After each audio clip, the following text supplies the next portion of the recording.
before he resolves his issues with the goblins. Sun Hanyu clenched his fists, her gaze intense. Rest assured, master, with my presence, the stronghold shall remain secure. With you around, I am indeed at ease. Otherwise, I would not entrust you with the land deed. I have already given instructions, and now the entire stronghold is under your command. Very well, I shall take my leave. As Sun Hanyu spoke, she had already appeared outside the hall. Yaya materialized, carrying Sun Hanyu skyward. Lu Yu watched her depart before seeking out the Elder Qi, who was constructing the teleportation array. Lu Yu observed the nearly completed array and inquired, Elder Qi, is this teleportation array operational? Elder Qi stroked his goat-like beard. It can be used, though there are some minor issues. What sort of issues? It is not yet connected to other teleportation arrays, allowing only for one-way travel. You can use the return scrolls I crafted to arrive here, but cannot use this array to transport to other locations. Lu Yu's eyes brightened. That is sufficient for now. Elder Qi, how many return scrolls do you have on hand? Please provide me with some. Return scrolls are easy to produce, young man. How many do you need? I still have dozens in stock. I currently require 1,000. Elder Qi exclaimed, are you jesting with me? You alone need 1,000? No. Lu Yu hurriedly clarified, my guild comprises 1,000 members who can assist in guarding the stronghold. Oh, I see, young lord. You should have mentioned this sooner. Elder Qi clapped his hands, and dozens of return scrolls for the stronghold appeared in his grasp. Take these for now. I will create more for you on the spot. As Elder Qi spoke, a pile of materials appeared beside him. His hands moved swiftly, and Lu Yu could hardly keep up. Only hearing the constant system notifications, Elder Qi produced, return scroll, stronghold, 5. Elder Qi produced, return scroll, stronghold, 8. Elder Qi produced, return scroll, stronghold, 6. One by one, the town return scrolls materialized in Qi Fairy's hands, only to be tossed to Lu Yu. Lu Yu unfurled the scroll of the Abyssal Lord and declared, I must convey a matter of significance. The leader of the Unity Village is my mentor, who has entrusted me with the land deed. However, I do not intend to usurp his territory. Once the hunt concludes, I shall return the land to my mentor. Thus, this battle may demand your efforts without compensation. If any brothers are unwilling to participate, I shall not impose upon them. Breaking the boat, spoke the leader, what do you mean by that? You allow our summoned beasts to assist us in leveling without charging us extra. Indeed, we are all brethren of the same faction. To suggest otherwise is to distance yourself from us. Your words seem to belittle us, boss. The entire Lingfeng city knows that no one offers better benefits than us. The Abyssal Lord, quickly reflect on your words, or we may shed tears for you. Brother boss, you are too mischievous. As punishment, you must accompany someone to sleep tonight. In Chapter 263, A Million Souls, Lu Yu placed the town return scrolls crafted by Qi Fairy into the guild's warehouse, priced at 1 copper coin each. He informed the guild members that each person could purchase one, allowing them to return directly to the Unity Village. Items in the guild warehouse could not be set to free. Before long, figures began to appear in the teleportation array of Unity Village. The first to arrive were the core leaders, such as Breaking the Boat and Betty Bear, led by the Unworldly. There was no need for Lu Yu to make personal arrangements. Upon their arrival, they greeted Lu Yu and commenced scouting the surrounding terrain in search of optimal defensive positions. Unworldly approached Lu Yu and remarked, Brother Yu, I wondered why you seemed so unperturbed during our meal. I was contemplating how to bring these 1,000 individuals over. Had I known there was a teleportation array here, I would not have been so troubled. Lu Yu shrugged. The teleportation array was only completed while we were dining. Oh, it should be noted that it is still not fully operational. Currently, this teleportation array only provides a one-way ticket. That suffices. When we return to Lingfeng City, we can utilize the town return scroll for Lingfeng City. Suddenly, Lu Yu found himself agreeing with Unworldly. Yet, he recalled that Qi had mentioned the teleportation array was not yet connected to others. Where did he intend to link this array? Qi Fairy approached, explaining, town return scrolls are unique. Your backpacks can only hold one type of town return scroll, corresponding to a main city of the same level. With the town return scroll for Unity City, the scrolls for other secondary main cities will vanish. Lu Yu was unaware of this fact, as in his previous life. He had never changed town return scrolls and had always used the teleportation array to reach other main cities. In this life, it was even more so. He did not possess any town return scrolls at all. The only town return scroll he had was the one just given to him by Qi Fairy for Unity City. Lu Yu gazed contemplatively, while the other party glanced at their backpack. The return scrolls from Lingfeng City seemed to have lost their efficacy. Does this mean we have effectively become residents of Ji City? More or less. But we must wait until Ji City is fully established, came the reply. Well then, joining early must come with its advantages, right? Lu Yu's lips curled into a smile. I believe our guild members can procure goods here at an 80% discount with relative ease. Who would even return to Lingfeng City? Moreover, the wild monster resources here range between levels 40 and 60, which is precisely the optimal training ground for our next phase of leveling up. Once Ji City is completed, we, the Lords of the Abyss, shall relocate here. Certainly, Brother Yu. I'll arrange things in the group shortly.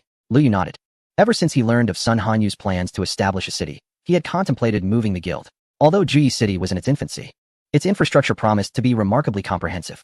In terms of equipment, there was Master Wu Tianju, the armorer. For potions, there was Apothecary Sun Miao, and for combat prowess, they had their mentor, Sun Hanyu. Now they also had the Formation Master, Qi Ferui. Judging solely by the quality of support, Lingfeng City could scarcely compare to Ji City, considering that the finest blacksmith in Lingfeng City was merely a disciple of Wu Tianju. Do you know where the Aoshire Alliance has ventured? Lu Yu inquired. It has been nearly 4 hours since the territory location was announced. Although Ji Village is quite distant from Lingfeng City, the main players intent on seizing the territory should be arriving soon. Brother Yu, the influx of players is overwhelming. It is estimated to be nearly 1 million. Moreover, the various guilds seem to be arriving separately rather than assembling together like other players. I can only gather a rough estimate. The primary group of players is still about half an hour away. It was understandable, as this marked the first territory opened by Lingfeng City and indeed the entire human race. With the lifting of restrictions on the novice village, the player count in Lingfeng City had surged to tens of millions, almost a 100-fold increase from the previous life. Consequently, congestion had begun to manifest in Lingfeng City. Fortunately, the initial planning of Lingfeng City had accounted for a scale of millions, and these players were not constantly online like Lu Yu. This allowed the secondary main city to avoid being crippled by an overload of population. Among these tens of millions, having 100,000 players aspiring to seize the land deed was entirely reasonable. The value of the first territory was akin to that of the inaugural guild establishment order. Whichever guild secured it first would enjoy swifter and more prosperous development. Even if a solitary player obtained it, they could resell it at a premium to a guild in need. In truth, Lu Yu suspected that half of these million players belonged to guilds. As the average player level rose, forming teams to defeat first-turn bosses became increasingly manageable. The more bosses they vanquished, the more guild establishment orders they would acquire. With an abundance of guild establishment orders, the number of guilds would proliferate like mushrooms after the rain. In the remaining half, the majority consists of non-affiliated personnel from various major factions. The Abyss Lord's non-affiliated members are also converging here with the main force. Today, during a meal, the placid Wu Wei reported to Lu Yu that the number of non-affiliated members of the Abyss Lord has reached over 10,000. Although this is fewer than other factions, this 10,000 is not significantly different from the current 1,000. Unlike the non-affiliated members of other factions, who appear to number in the hundreds of thousands, 99 are merely nominal. The Abyss Lord is just shy of 50 experience points away from advancing to a level 3 faction. Once it reaches level 3, it will not only accommodate 10,000 members, but also establish sub-alliances. At that point, the faction will truly possess characteristics akin to a legion. However, providing supportive leveling summons for 10,000 individuals is quite a monumental task. Wu Wei brought this matter up with Lu Yu in advance, subtly indicating, Brother Yu, the number of summons you have in our faction may be somewhat insufficient. Lu Yu certainly comprehended Wu Wei's implication, but he was not overly concerned about it for the moment. After all, there are still 40,000 nether warriors in the summoning space. By the time it is necessary, each person could summon 2, leaving Lu Yu with half. As time slipped away, the countdown to the deer hunting war began, 10 seconds. At this moment, Lu Yu stepped out of the Unity camp and approached the entrance. With one hand outstretched, 40,000 nether warriors materialized simultaneously. Come, let me witness whether 1 million players can crush my 40,000 summons, or if my 40,000 summons can trample 1 million players. Chapter 264. The Spearhead aimed at Qinjiu 3, 2, 1. The main force of the players had yet to arrive. System notification. The deer hunting war has officially commenced.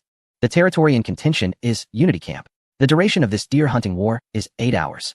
The player who ultimately secures the land deed will become the lord of the territory, possessing the right of disposal over it. Should the player holding the land deed die during the deer hunting war, the deed will drop at a 100 rate. All members of the faction, Pride Alliance, which initiated the deer hunting war, receive a 1 boost to all attributes. System notification. Player, Qinjiu, has obtained the land deed. Coordinates, 23654-11956. Lu Yu glanced at the land deed in his inventory. It was not merely a certificate of territory, but also a real-time locator. Upon hearing the system notification, players immediately became restless, and the chat channel of Lingfeng City erupted. How did the land deed appear directly in Qinjiu's hands? I just saw the Abyss Lord's members seemingly using some kind of return scroll to teleport directly to the Unity camp. How can a border camp have a teleportation array? Wasn't Qinjiu's account banned? I haven't seen him online for a week. Has his ban been lifted? This game doesn't seem to have a mechanism for account bans, does it? Now that Qinjiu is level 65, perhaps he has been secretly leveling in some map? Vocal. According to his professional aptitude, he must possess at least tens of thousands of summoned beasts by now. Just a week ago, he already commanded an army of 10,000 skeletal warriors, and it is certain that his current number of summoned creatures exceeds that, likely reaching between 20 to 30,000. Yet, with over 1 million of us gathered here, we need not fear such numbers. We can simply eliminate Qinjiu from the competition. I find merit in the previous speaker's argument and propose that we focus our efforts on dealing with Qingzhou first. As long as he remains, the deed will never belong to us. Once he is dealt with, how shall we distribute the deed among ourselves? The matter of deed distribution can be addressed after Qingzhou is resolved. At worst, everyone can rely on their own capabilities. Within the Lingfeng City channel, a group of players swiftly united their focus against Lu Yu. Lu Yu glanced at the player who first suggested his elimination. This individual did not belong to any faction.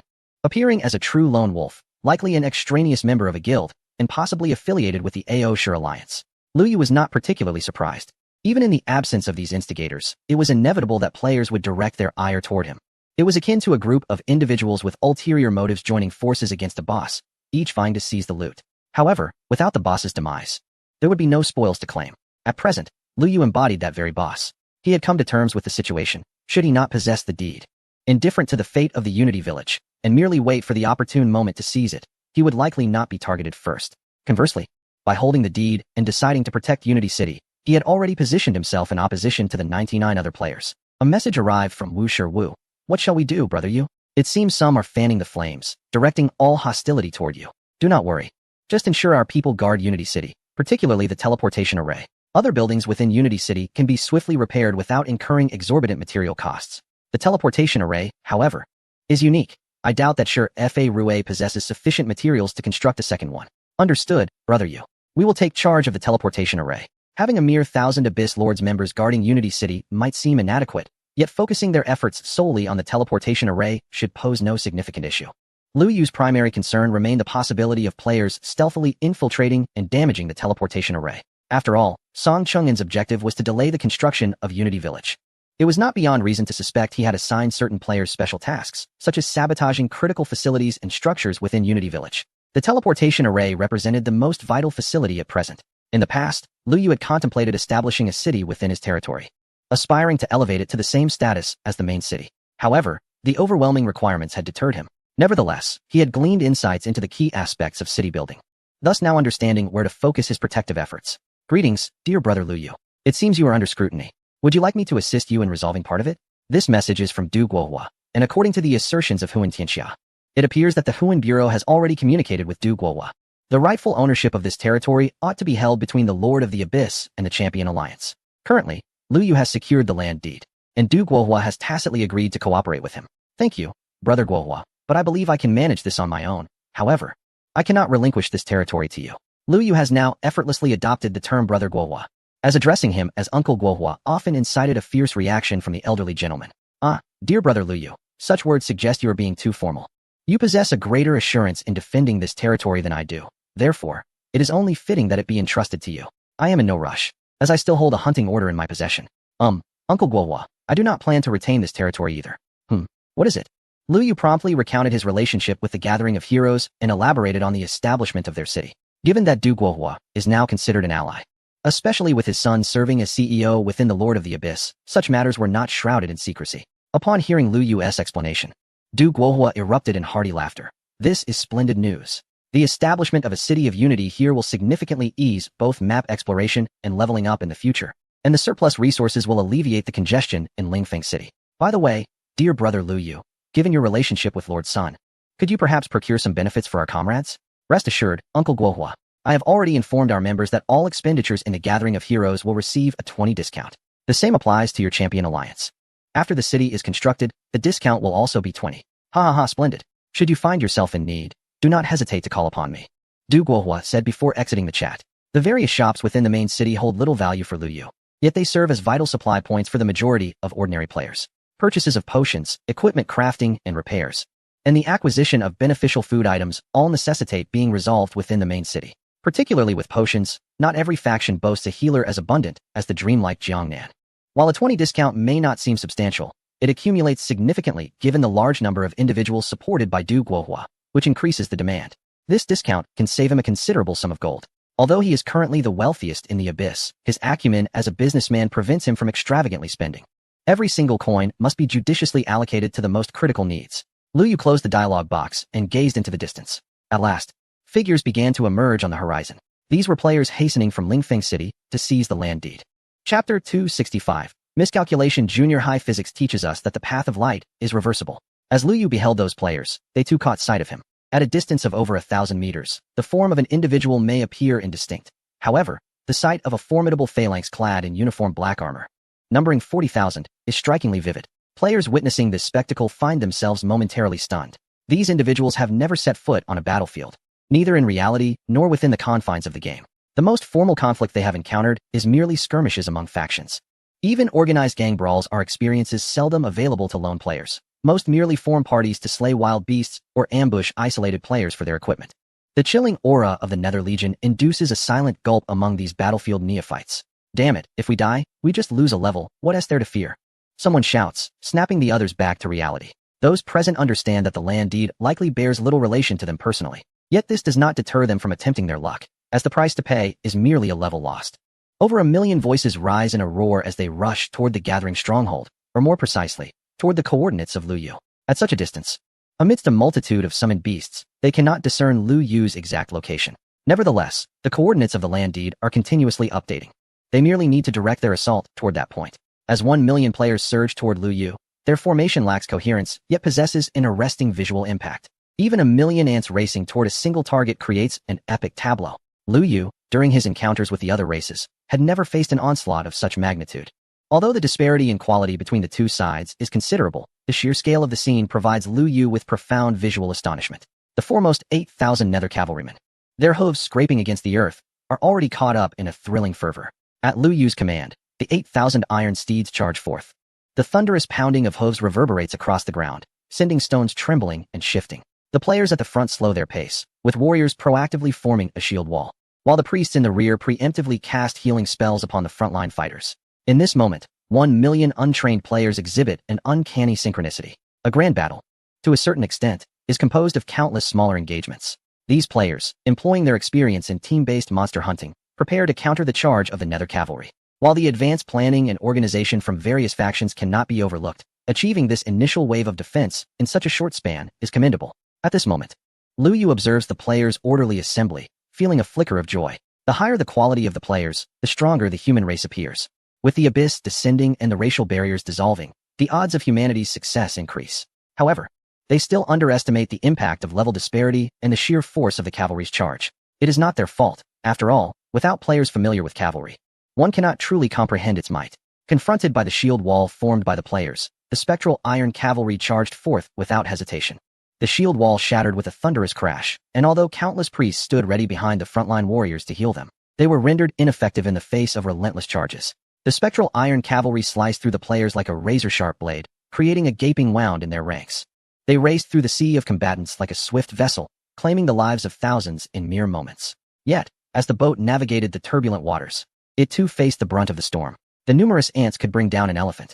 Above, the black-headed eagle circled, allowing Lu Yu to survey the entire battlefield with ease. In his view, the 8,000 cavalrymen dwindled at a visible pace. With each penetrating charge, the cavalry claimed a multitude of lives, yet they too were being peeled away like layers of an onion. Lu Yu's expression grew increasingly solemn.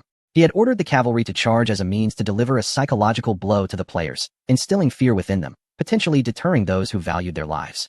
Just as he had done against the Ebony Legion, the cavalry's initial assault would disrupt the enemy's formation, paving the way for the subsequent legions to dismantle them entirely, forcing even the leader of the Ebony Legion to retreat in disarray. It was not that their resolve was weak, nor were they cowardly. Rather, in the heat of true battle, the magnitude of such casualties amplifies the fear of the losing side, leading to chaos and ultimately a swift defeat.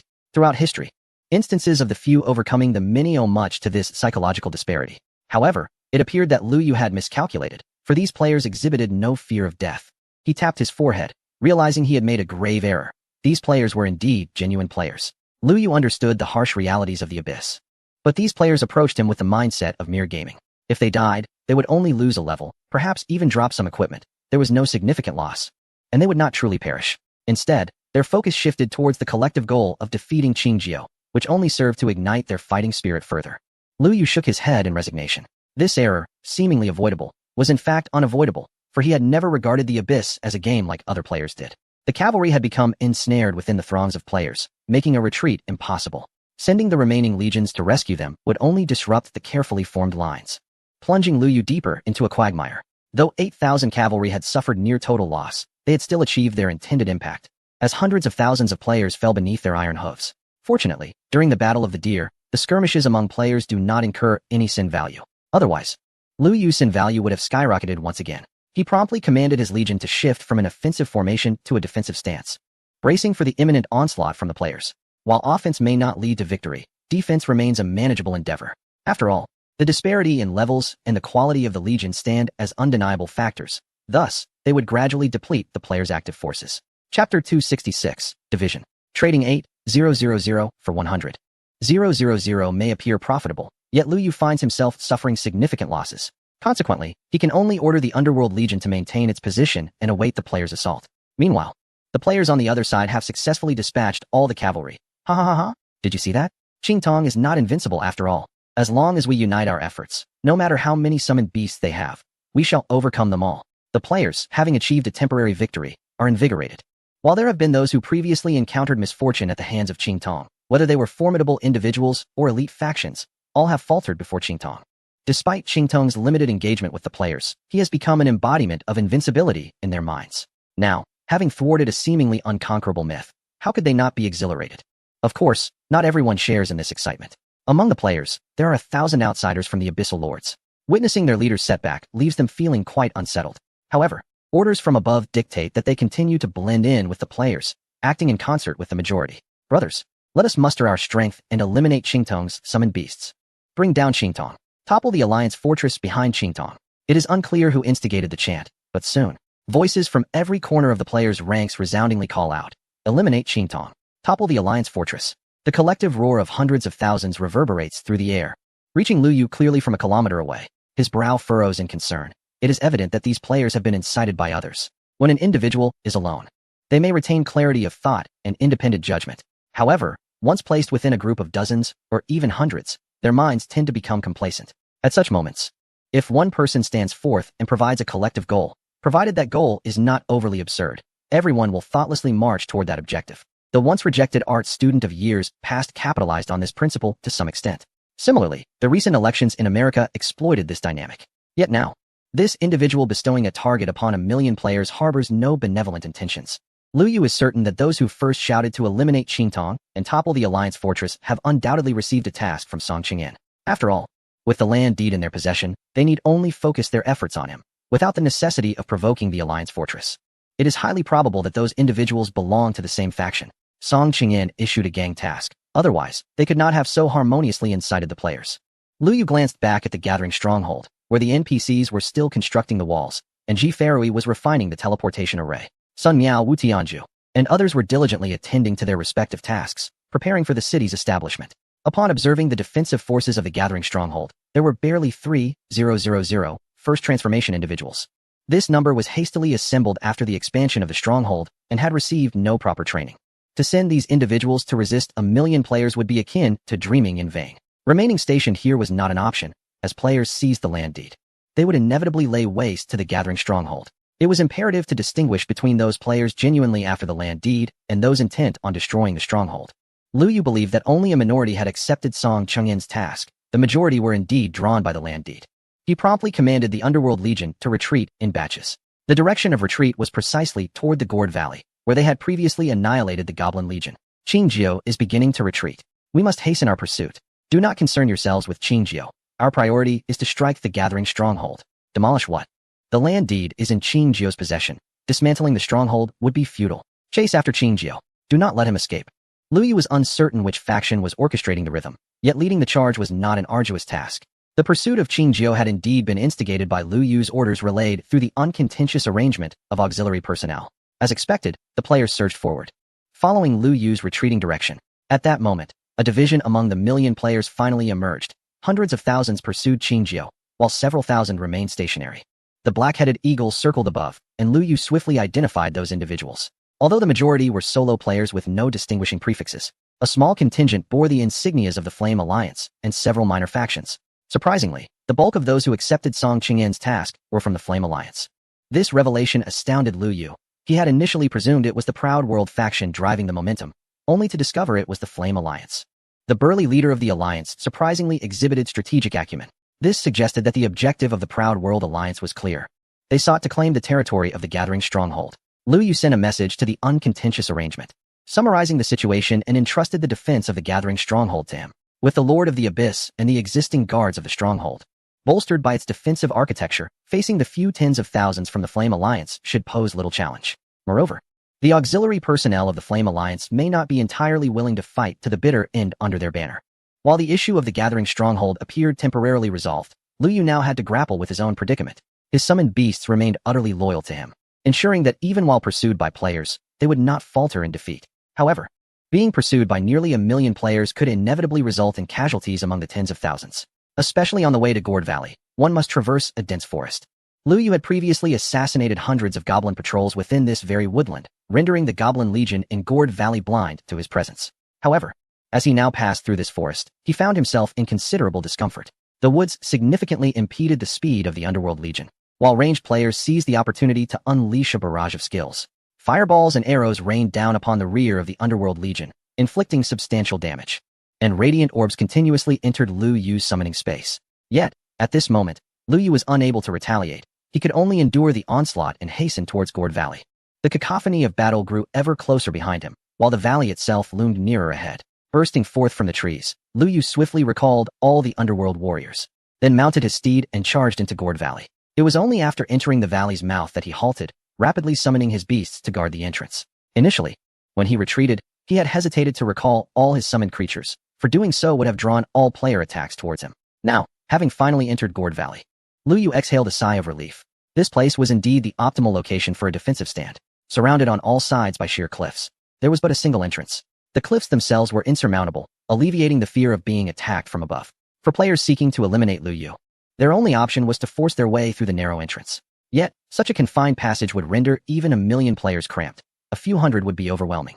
Initially, Liu Yu had utilized his professional talents, employing stealth potions alongside his summoned beasts to infiltrate Gourd Valley. As the underworld warriors positioned themselves defensively at the entrance, the players arrived at Gourd Valley. Chapter 267. Assassin. The players at the forefront surged towards Gourd Valley without the slightest hesitation. However, the constricted entrance meant they could not flood in all at once. The foremost players who managed to enter were met with a hail of arrows and underworld orbs. By the time Liu Yu entered Gourd Valley, the players had already lost their numerical advantage. Their staggered approach only served to exacerbate their plight. After the first several tens of thousands fell, the remaining players began to grasp the gravity of their situation and instinctively halted. Ao Shi and Xing Tian led the charge. Witnessing Liu Yu dash into the canyon, unlike the others, they did not recklessly follow suit, nor did they impede the players' advance. An army of 800,000 was beyond the command of a single leader of the Ao Shi alliance. Their only recourse was to allow the players to recognize the issue themselves and then guide them accordingly. They could not afford to throw away their lives any longer. Qing Jiu's summoned creatures blocked the entrance, rendering entry impossible.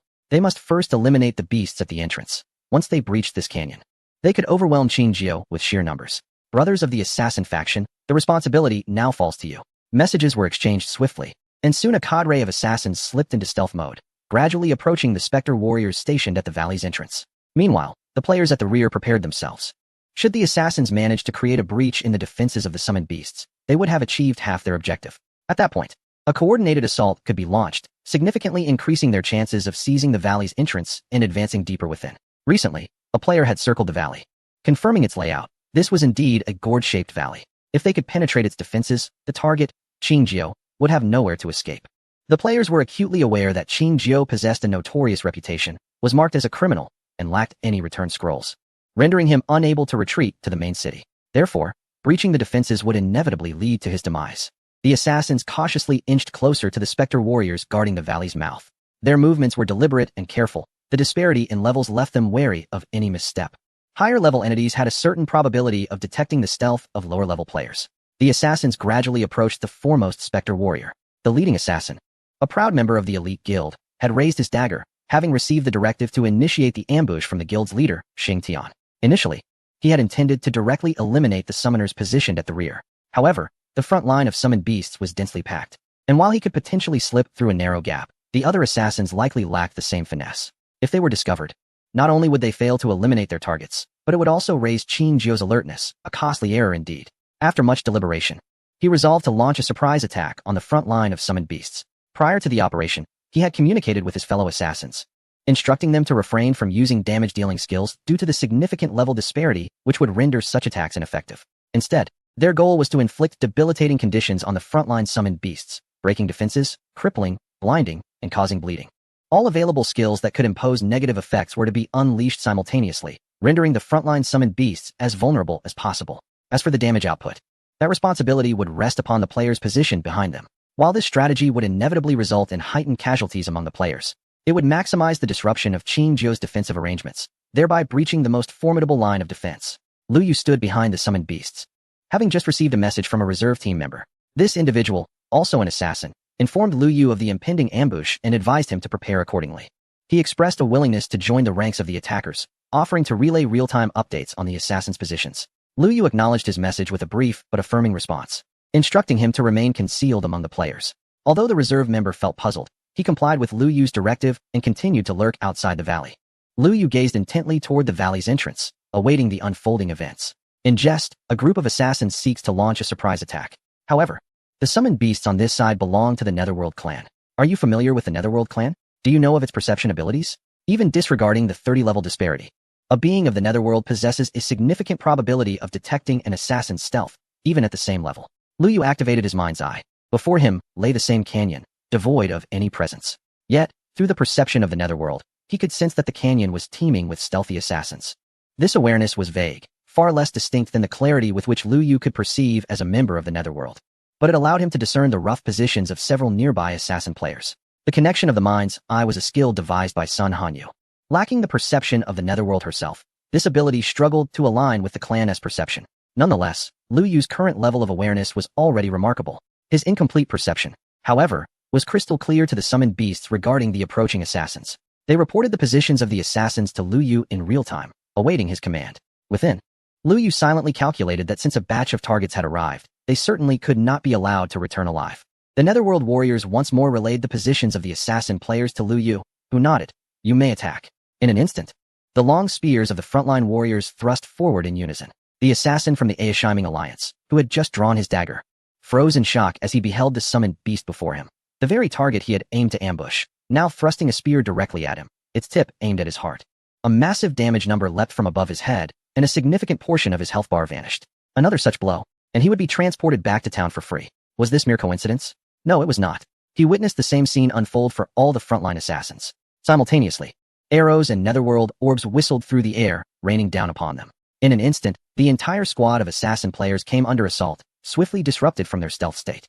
Assassins, being fragile in nature, found themselves vulnerable without the cover of stealth, becoming easy targets. Some attempted to charge forward desperately to unleash a flurry of attacks, but their health bars dwindled to perilous levels midway. Lu Yu observed the unfolding spectacle, his eyes slightly reddened, for it was in this manner that humanity once battled the Netherworld clan. In mere moments, all the assassin players lay dead, transformed into beams of light and soaring back to Lingfeng City. The valley fell silent once more. Outside the valley, an equal stillness prevailed. Players who had prepared to rush and once the assassins revealed themselves hesitated, stepping back. As players, they were unafraid of death. Yet, they wished for their demise to hold significance, akin to the standoff they had just experienced with the summoned beast cavalry in the wilderness. Although the cost of vanquishing a summoned beast cavalry may amount to the sacrifice of at least 20 players, there remains a glimmer of hope for their complete annihilation. Yet, the grim reality stands. Tens of thousands have perished in this valley, while not a single one of Qingzhou's summoned beasts has met its demise. Should this conflict persist, it would yield nothing but the degradation of levels and the loss of equipment, rendering the struggle utterly futile. Are there any adept climbers among us? Perhaps one might attempt to scale this precipice. At once, some began to endeavor the ascent, seeking to conquer the cliff. Ao Shi and Xing Tian exchanged glances. Shaking their heads, they believed that given Lu Yu's character, he would not push himself into a corner. His audacity to venture here suggested he had no fear of being attacked from above. Looking skyward, Ao Shi and Xing Tian observed a flock of black-headed eagles circling above. Upon their arrival, they had noticed only a single large black-headed eagle, but now this multitude was unexpected. Were these also Lu Yu's summoned beasts? A sense of caution enveloped Ao Shi and Xing Tian. It was known that Lu Yu could summon any wild creature he had slain to serve him. Thus, they instinctively remained vigilant of the surrounding wild beasts. The black-headed eagles in the sky were undoubtedly Lu Yu's summoned creatures, capable of observing our every move. Brothers, devise a means to bring them down. Arrows soared into the sky, yet most fell short of reaching the lofty heights where the black-headed eagles soared. However, among such a multitude of players, there were bound to be a few exceptional classes with extraordinary range. A handful of skills struck the black-headed eagles. But the meager damage inflicted was almost negligible to these level 60 creatures. Utilizing the vantage point afforded by the black-headed eagle, Lu Yu continued to survey the players below. He refrained from deploying mermaids. For the 50 mermaids he could summon would only cover a scant portion of the more than 70,000 players remaining after so many had perished. Even if he were to send out mermaids, it would be but a drop in the ocean. To maximize the mermaids' soul shrieks, they would need to infiltrate the players. Yet such an approach would likely spell doom for the mermaids themselves. Given that this formidable weapon could only be employed once every 4 hours, Lu Yu exercised extreme caution. One must wield fine steel judiciously. Lu Yu tucked his chin, feeling a chill creep over him. Since earlier, he had instructed the mages of the Underworld Legion to unleash ice spells within the Gourd Valley. This had resulted in a temperature drop several degrees below that of the outside world. A cold breeze swept across his back, amplifying his discomfort. Nevertheless, the ice spells continued to be cast. Better to be overly cautious than to risk catastrophe. The black-headed eagles persisted in their aerial surveillance. The Lingfeng City channel had fallen silent. The players recognized that Qing Jiao could see their messages, prompting a mode of silence. Outside the Gourd Valley, a cluster of players huddled together, murmuring in hushed tones. Among the multitude of players, the one at the helm is none other than Ao Shi and Xing Tian, who convened this impromptu meeting. The remaining attendees comprise various guild leaders and renowned individual players. Earlier, our assassin was discovered prematurely. Could it be that the assassin was noticed while gathering at the valley's entrance? If that is the case, we should instruct the remaining assassins to enter stealth mode ahead of time before launching another ambush. I believe it is worth a try. The leaders of several smaller guilds began to analyze the reasons behind the failure of the earlier assault. Ao Shi and Xing Tian raised a hand to quiet the murmurs, and all eyes turned toward him. Despite the fact that the Ao Shi alliance frequently monopolizes leveling grounds, it is indeed the most formidable among this group. Lu Yu's summoned beast detected the assassin ahead of time, which is unrelated to the dark-headed eagle in the sky. I have just realized that all of his summoned beasts belong to a race called the Netherworld clan. While I am uncertain as to how he acquired so many high-level Netherworld beings, this race possesses a racial talent known as Netherworld perception. This ability significantly increases the likelihood of detecting hidden entities. Given the considerable level disparity between our assassins and the opponent, their discovery was to be expected. Is the racial talent truly that overpowering? Indeed, as far as I know, the Netherworld clan is the most powerful race in this game. My mentor is also a member of this clan. A hint of pride surfaced on Ao Shi and Xing Tian's face as he spoke of this matter. Although he had not been in contact with his mentor for quite some time, the mere fact of having studied under the most potent race in the abyss filled him with pride. After all, from his observations, it seemed that only he and Zhu Xiaochuan had the Netherworld clan as mentors, and both were of hidden professions within that race. Upon hearing Ao Shi and Xing Tian's words, the others displayed expressions of realization, yet their anxiety deepened. Xing Tian, the Lu Yu you mentioned, is that the same as the one known as Qing Jiao? Yes, indeed. Ao Shi and Xing Tian suddenly became aware that he had inadvertently revealed too much. He had not intended for others to know of his acquaintance with Lu Yu in real life.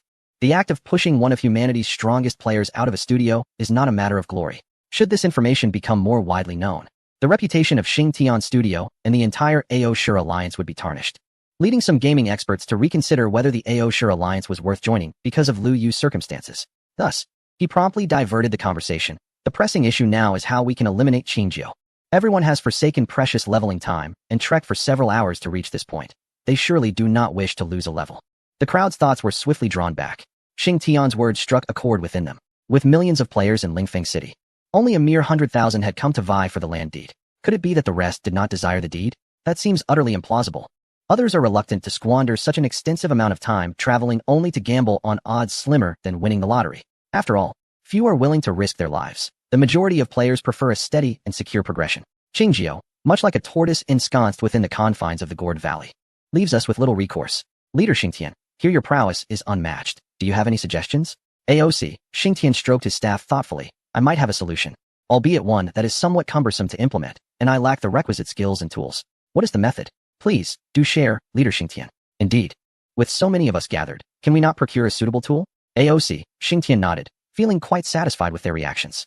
My proposal is to employ a toxin-based strategy.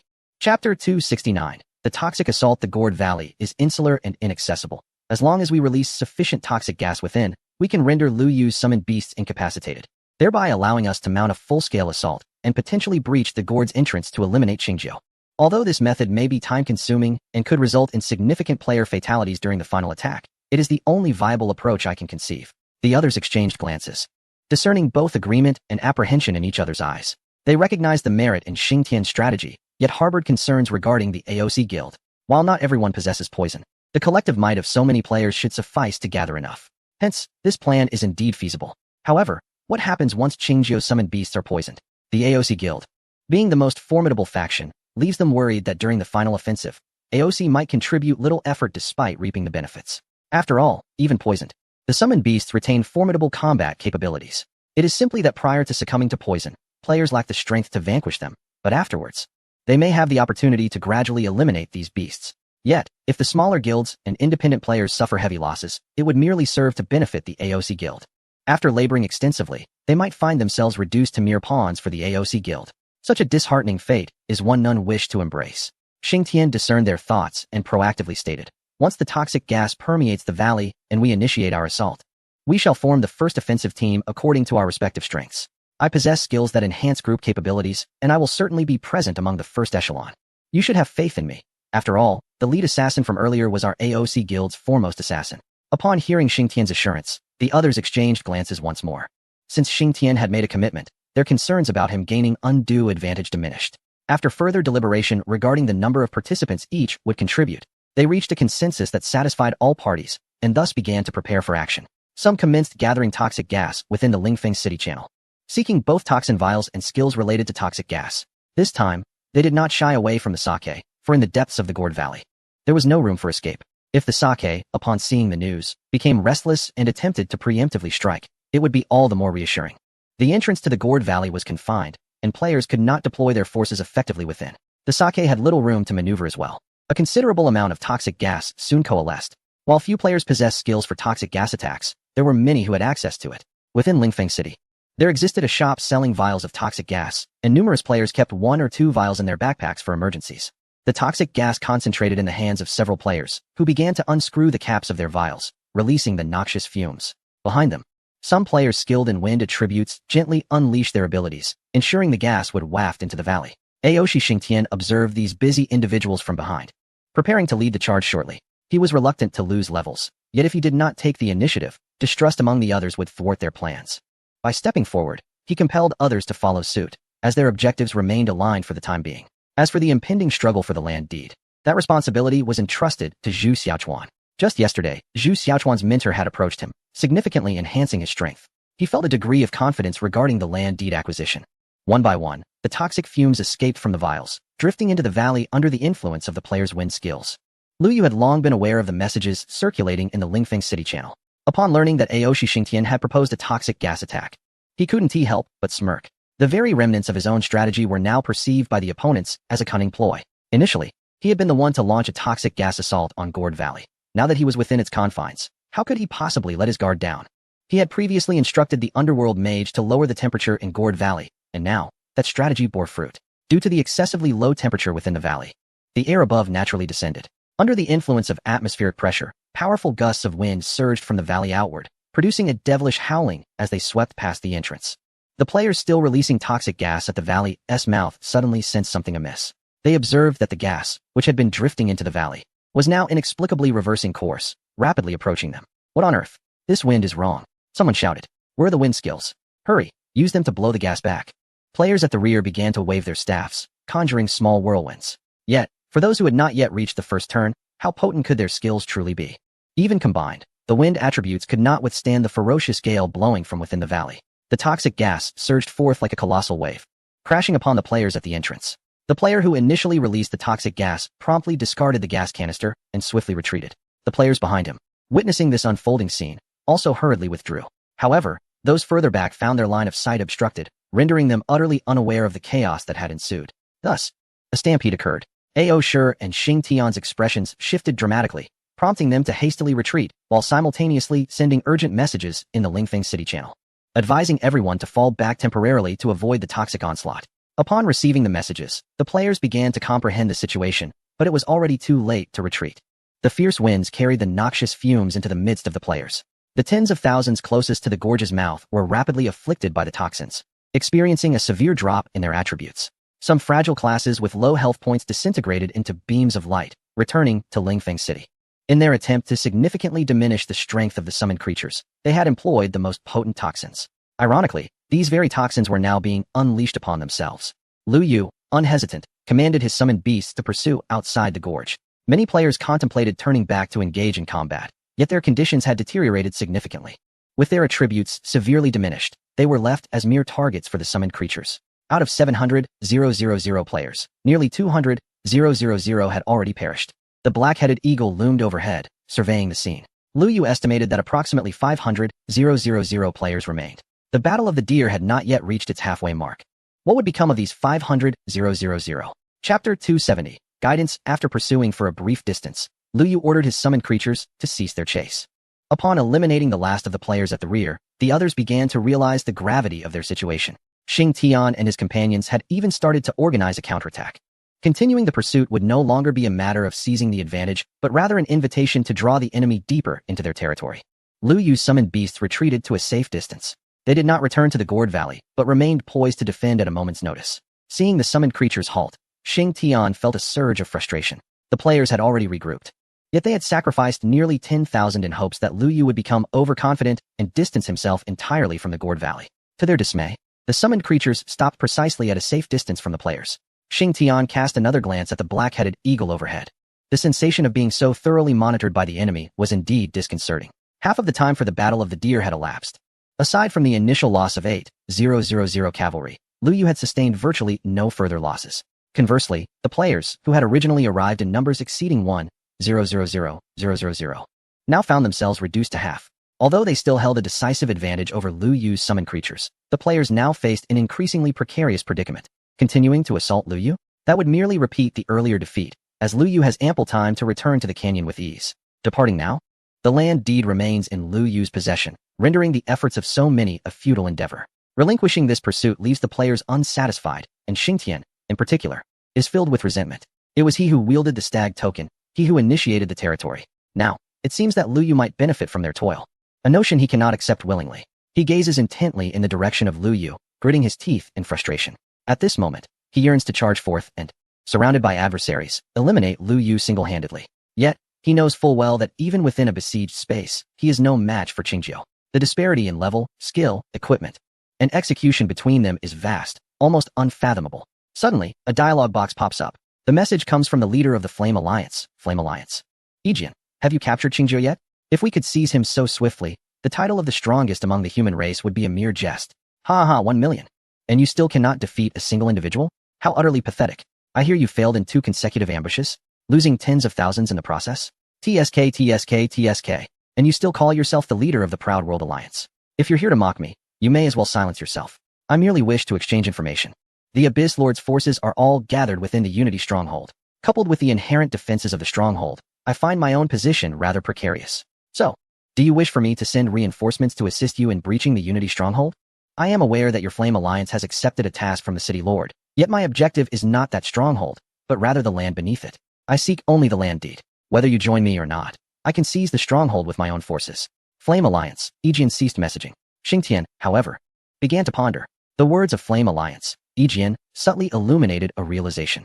Qingjiu has stationed all of the Abyss Lord's forces within the Unity Stronghold. This is an entirely unnecessary move, for the land deed is already in Lu Yu's hands. There is no need for him to expend efforts defending the stronghold. Reflecting on Lu Yu's retreat after suffering losses among his cavalry, he did not flee to the Unity Stronghold, but rather to the Gourd Valley, incurring significant costs in summoned beasts. Initially, Xingtian believed this was Qingjiu's tactic to lure players to a predetermined defensive position, as the entrance to the Gourd Valley is indeed easy to defend but hard to assault. Yet, could there be another possibility? Perhaps Lu Yu's withdrawal to Gourd Valley was not to fortify his defenses, but rather to prevent the players' attacks from wreaking havoc on the Unity Stronghold. With over 1 million players, the initial battlefield would undoubtedly inflict immense damage upon the stronghold. However, upon arriving at Gourd Valley, only 2,000 to 3,000 from the Flame Alliance remained at the Unity Stronghold, significantly alleviating the pressure. But why would Lu Yu go to such lengths to aid the Unity Stronghold? How did Lu Yu acquire the land deed right at the onset of the Battle of the Stags? Immediately, Xingtian sent a message in the Lingfeng City channel. Does anyone know the connection between Zhu Yizhai and Qingjiu? Or has anyone visited Zhu Yizhai and can enlighten us on its circumstances? The response to Xingtian's inquiry was met with a profound silence. Zhu Yizhai was situated too far from Lingfeng City, rendering it unlikely for many to venture there. Furthermore, the relationship between Zhu Yizhai and Qingjiu was known only to the minions of the Abyssal Lord, and it was only revealed at the commencement of today's battle. Other players were left in the dark. However, the advantage of a large player base is that there will always be a few idlers willing to embark on unexpected ventures. One player responded in the Lingfeng City channel. When I once aspired to traverse the entire Abyss map, I visited Zhu Yizhai. There's nothing particularly remarkable about it, except for the chief who is strikingly beautiful, the epitome of a mature woman. Her figure, with those alluring curves and long legs, is truly captivating.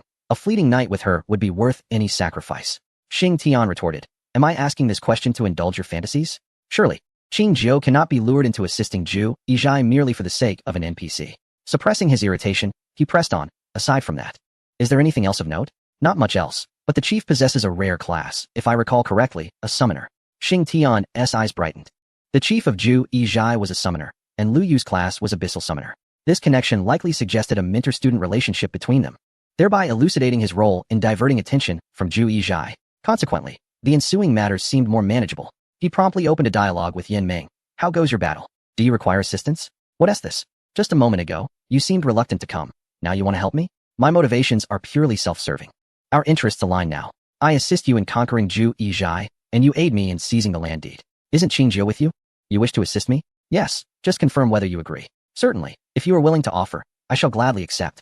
However, it's imperative that you first help me take down Zhu Yizhai, or our negotiations are moot. Of course, you must issue an announcement stating that new notifications will arise during the assault on Zhu Yizhai, causing the land deed in Qing Jiu's possession to become invalid. With a new deed generated within the stronghold. Why is that? An announcement costs 50,000 coins. My Yin Ming is not as affluent as AO Sure.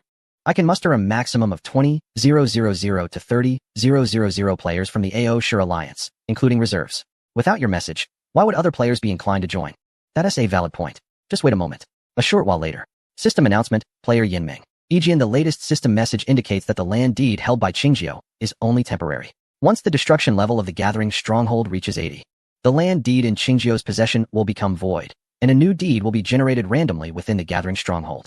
Yin Ming and EGN have reiterated this announcement twice. Players, still in confrontation with Lu Yu, were momentarily taken aback by EGN's proclamation. Doubts lingered regarding the authenticity of this information. The initial reaction of most was to suspect that Yin Ming had reached an agreement with Lu Yu, intending to use this method to disperse players and alleviate pressure on Lu Yu while simultaneously completing their guild mission. Indeed, since earlier, Yin Ming had abandoned the pursuit of Lu Yu and shifted their focus to attacking the gathering stronghold.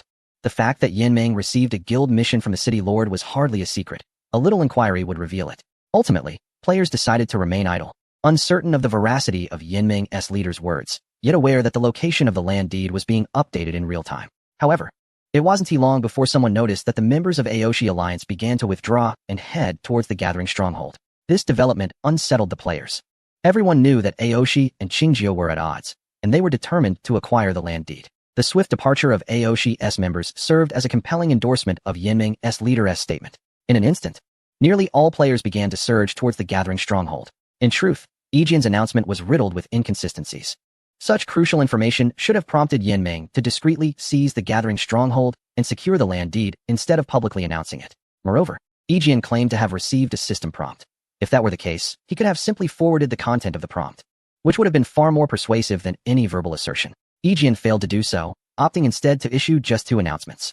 Yet these 2 proclamations, combined with Aoshi's actions, successfully misled all the players. Most players did not ponder these discrepancies, and those with doubts, upon witnessing the actions of others, chose to follow suit, reasoning that moving with the majority was infallible. Even if they were mistaken, they would not be alone in their error, mitigating the consequences. Furthermore, even if some individuals maintained their clarity throughout, how could a few hundred or thousand possibly contend with Lu Yu? After hearing Ejian's announcement, Lu Yu sensed trouble. Observing the movements of Aoshi Alliance and the players, his expression darkened further. He was acutely aware that Ejian's claims were entirely fabricated. Yet, he could not articulate this, for the players had already placed their trust in Yin Ming's words. Any attempt at clarification would be perceived as mere subterfuge by the others. With 500,000 players, albeit of lower levels, they were more than capable of overwhelming the gathering stronghold. He could not permit them to return to the stronghold. With a single movement, Lu Yu summoned 8,000 cavalry once more. For hours had elapsed, and the fallen summoned beasts could be revived. Unlike the earlier confrontation where the cavalry faced the players head-on, this time, they were intent on pursuing the players to prevent them from approaching the gathering stronghold. Behind the cavalry, an additional 20,000 Wraith warriors advanced simultaneously. There was no time for minimizing casualties. Lu Yu had to do everything in his power to thwart these players. Xing Tian, hearing the thunderous hooves behind him, felt a mix of astonishment and elation. He was astonished by the unexpectedly brief cooldown of Lu Yu's summoned beasts and delighted that his suspicions had proven correct. Lu Yu was indeed concerned about the gathering stronghold, intentionally drawing fire away from it. Now, if they could lure Lu Yu out and coordinate a counterattack with the other players, they might eliminate him and acquire the land deed. The cavalry moved swiftly, but the distance from Hulu Valley to the gathering stronghold was not great. Moreover, the players had already retreated a considerable distance earlier, and the stronghold was now within their sight. They paid little heed to the pursuing cavalry. Even those at the back who were trampled by the iron hooves of the cavalry deemed such losses insignificant compared to their fervor for destroying the stronghold. To them, dismantling the stronghold seemed far less daunting than vanquishing Qingjiu. Once Qingjiu was defeated, the deed would drop upon his corpse, and only the player closest to him would have the chance to claim it. In contrast, destroying the gathering stronghold would yield a randomly generated location for the deed, making it accessible to all. Xing Tian calculated the distance and realized they were now quite far from Hulu Valley. His alliance of the proud deliberately held back their pace to ensnare Lu Yu's summoned beasts at the earliest opportunity, preventing the enemy from retreating back into the gorge. The moment had arrived. He swiftly crafted and disseminated an announcement. System announcement. Player AO sure, Xing Tian fellow players, the words of the Flame Alliance leader were deceitful. Qingjiu has already vacated the gorge. We must turn back immediately to eliminate him and his summoned beasts and seize the land deed. As the announcement was issued, all players of the Alliance of the Proud, numbering 30,000, including both core and auxiliary members, collectively turned to charge at the Wraith Cavalry. Xing Tian hoped that by leading the counterattack, he could galvanize more players to join in the offensive. However, he soon realized that only a small fraction of players were following his lead. The majority remained fixated on their advance toward the gathering stronghold. The Alliance of the Proud, already trailing behind, found that the players in front were wholly absorbed in their mission to obliterate the stronghold, oblivious to the unfolding situation behind them. Some did notice, but their instinctive reaction was to dismiss it as a trap laid by Xing Tian. The Alliance's position at the rear fueled their anxiety about missing out on the refreshed land deed, leading them to believe that if they turned back, the Alliance of the Proud would be the first to breach the stronghold. Seeing that almost no players had turned back, Xing Tian was immediately filled with panic. They had previously been suppressing Lu Yu purely due to their numerical superiority. Now, the few players who had returned amounted to no more than 40 to 50,000. How could they possibly contend with Lu Yu's summoned beasts? It is worth noting that Lu Yu's cavalry had previously taken down hundreds of thousands of players, even when faced with 1 million opponents. A look of despair washed over Xing Tian's face. Lu Yu, now indifferent to the AO Sure alliance, pressed forward, his cavalry trampling the bodies of AO Sure players as they continued their relentless pursuit. The players had already reached the outskirts of the gathering stronghold. Chapter 271. Dreaming of Jiangnan and the pure-hearted youth in the Yin Alliance. Yijian witnessed the AO Sure alliance and Xing Tian's rallying cry. His anger ignited. He realized he had been deceived. Xing Tian's instruction to issue an announcement to lure players back was merely a ruse to draw out Qingjiu. However, before he could finish composing his tirade against Xing Tian, he watched in disbelief as AO Sure alliance members were trampled by Qingjiu's cavalry, with vast swathes of light retreating back to Lingfeng City. Moreover, among the players drawn in, almost none turned back to confront Qingjiu. They were all assaulting the gathering stronghold. This sudden turn of events caused Yijian's mood to shift dramatically, as he immediately rallied the players to charge at the gathering stronghold once more. Previously, he led the Yin Alliance in multiple assaults on the gathering stronghold. Despite their numerical advantage, they found themselves thwarted by the recently fortified walls and defensive structures. Although these defenses were inferior to those of a level 2 main city, they were still not something that a mere 20 to 30,000 could breach. Particularly daunting were the massive crossbows, evidently just installed, with an extensive range and tremendous power. Each volley of bolts would instantly eliminate dozens of players, preventing the Yin Alliance members from even approaching the gates of the gathering stronghold. On one occasion, Yijian selected over 100 assassins, attempting to stealthily eliminate the guards operating the giant crossbows. The assassins managed to reach the guards' vicinity undetected. However, when they struck from the shadows, they were dismayed to find their successive attacks thwarted, their damage inexplicably mitigated. It was at this moment that Yijian discovered the presence of the Lord of the Abyss. While Ruming Jiangnan had already cast a layer of protective healing over the crucial NPCs within the gathering stronghold, when Lu Yu was still with the Yuming clan, he had advised her to remain uncontentious and to expedite Ruming Jiangnan's transition to the first promotion. However, due to her gambling father selling her gaming pod, she remained at level 39. Ruming Jiangnan's healing abilities were still formidable, yet in the face of thousands, she found herself beleaguered. This left her feeling guilty, as she had suffered greatly at home, and it was Lu Yu and the Lord of the Abyss who had provided her warmth. This time, under Lu Yu's direct command to engage in the guild war, she felt powerless to bestow healing upon each individual. Unbeknownst to many, in the eyes of the Yinming players, this young girl with the crimson-rimmed eyes has become a figure of demonic dread. While the prospect of being struck down by a crossbow bolt is indeed terrifying, the frustration of facing an unyielding enemy proves even more disheartening. The Yinming has struggled to breach the outer defenses of the gathering stronghold, largely due to the extraordinary regenerative capabilities of Ru Meng Jiangnan. During this tumultuous period, Yinming Yijian was nearly eliminated in an instant. The Lord of the Abyss is not solely represented by Lu Yu. The innocent youth, upon witnessing Yinming Yijian, felt an insatiable urge to act. On such a vast battlefield, assassins can only exert their influence when they reach a certain critical mass. With merely 1 or 2 assassins, even if they manage to infiltrate the enemy's heart, they cannot inflict significant damage. However, the innocent youth is different. She has precisely defined her role as the decapitator of the enemy's highest commander. Yinming Yijian, concealed among numerous players, is virtually unreachable by ordinary assassins. Yet, the innocent youth possesses a backstab ability with a displacement effect.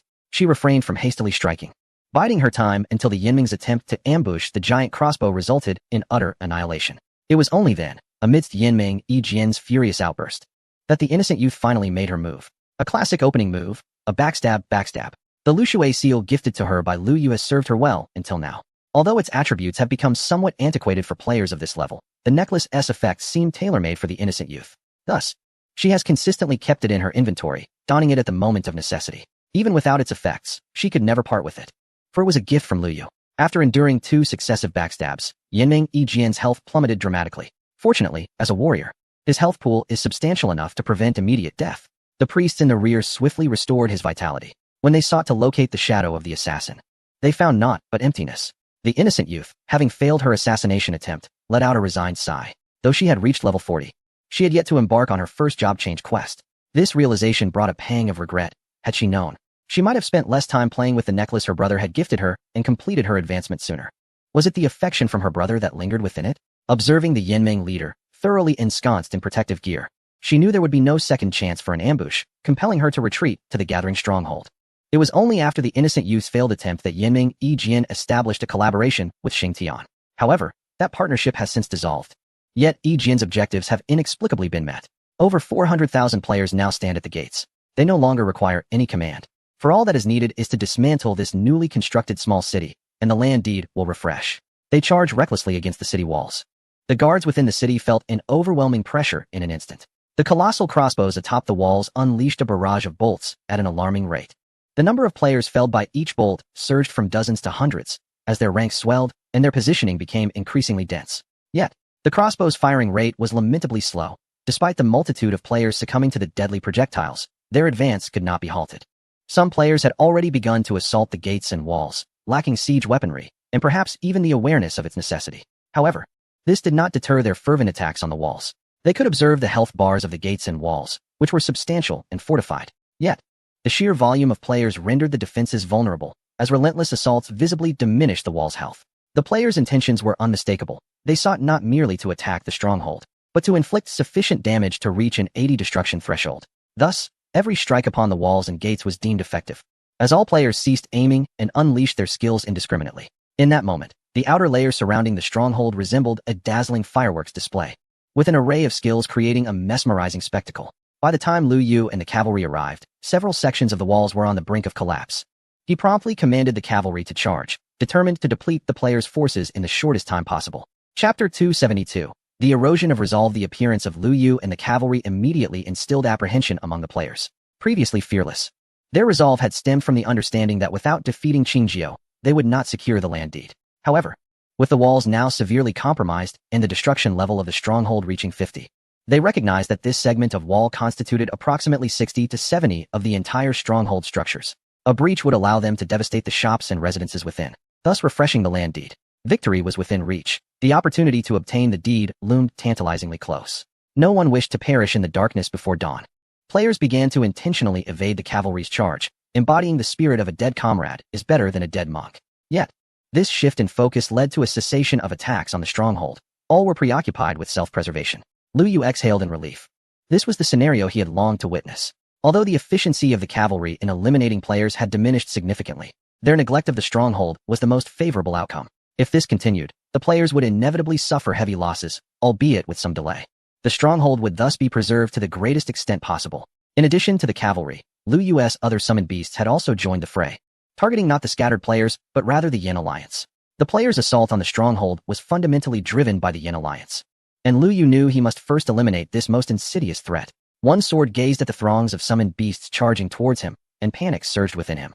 The recent assault on the Unity stronghold had already inflicted grievous losses. His forces had dwindled from 40,000 to a mere half. Now 30,000 level 70 infernal warriors were advancing upon him, and he found himself utterly incapable of mounting a defense. The only recourse left was to reintegrate the strength of his players, for it was the only way to possibly contend with Qingjio.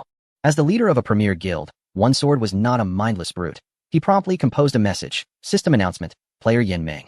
One Sword speaking to the brothers besieging the Unity stronghold. We can no longer persist in this manner. Qingjio is gradually devouring our power, and if this continues, we will inevitably face total annihilation. When we first arrived, we could easily obliterate Qingjio's cavalry. We had him on the ropes. What was the reason for that? It was our unwavering unity. Only through solidarity can we hope to stand against Qingjio. Brothers, let us unite once more and crush Qingjio back to the ground. I believe that if we can rally together, Qingjio and his summoned beasts will scarcely amount to a whisper before us. Lu Yu observed One Sword's call to arms and could not help but smirk. This fellow had effectively placed himself at odds with all the players, uttering words that were quite audacious. However, rekindling the disbanded spirits of the players would prove to be a formidable challenge. Some players, upon seeing One Sword's message, began to gather, yet a palpable sense of distrust lingered between them. After all, they had just moments ago, in their desperate bid for survival, cast their comrades into the path of the cavalry's iron hooves. Lu Yu shook his head and messaged Wu Ji-Wu, "Let our people take action." "All right, you go. We've been waiting for this," came the response. The our people Lu Yu referred to were not the members of the Abyss Lord stationed at the teleportation point, but rather the 10,000 auxiliary personnel mingling among the players. Since the Abyss Lord had yet to reach level 3, these individuals were temporarily unable to join. However, apart from the guild section in their information panels being empty, they bore no significant differences from the players of the Abyss Lord. Once Lu Yu issued the command to strike, these individuals swiftly launched their assault on the surrounding players. Their method of distinguishing friend from foe was quite straightforward. They simply looked to see if the opposing player wore a green radiance ring. This piece of equipment had been crafted by Lu Yu early on, and there were ample reserves in the guild warehouse. Even prior to entering the alien territory, Lu Yu had placed the blueprints in storage. Wu Ji-Wu had taken the liberty of retrieving these items, and after the last opening of the Golden Stone Secret Realm, he had gathered the materials to forge a substantial number of green radiance rings.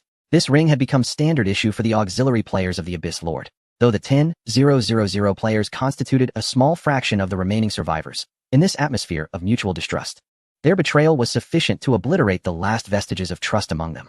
At last, some players have come to the realization that they ought not to intervene in this territorial dispute. Thus far, 1 million players have suffered significant casualties, and none have even glimpsed the shadow of a land deed.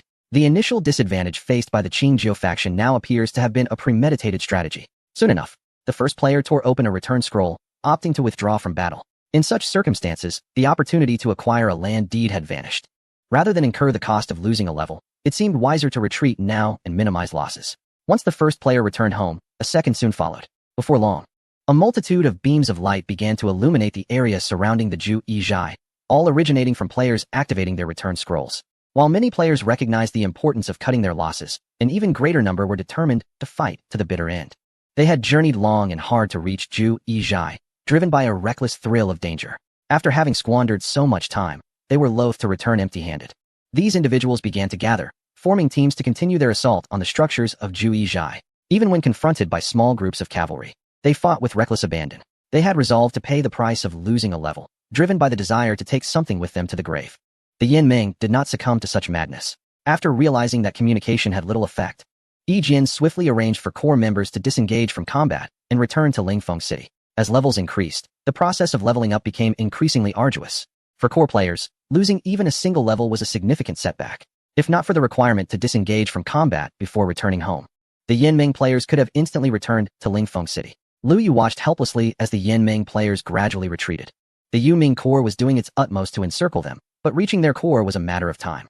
Lu Yu could only observe as one by one Yin Ming players transformed into beams of light and departed before his very eyes. Never mind, he thought. A gentleman's revenge is best served after 10 years.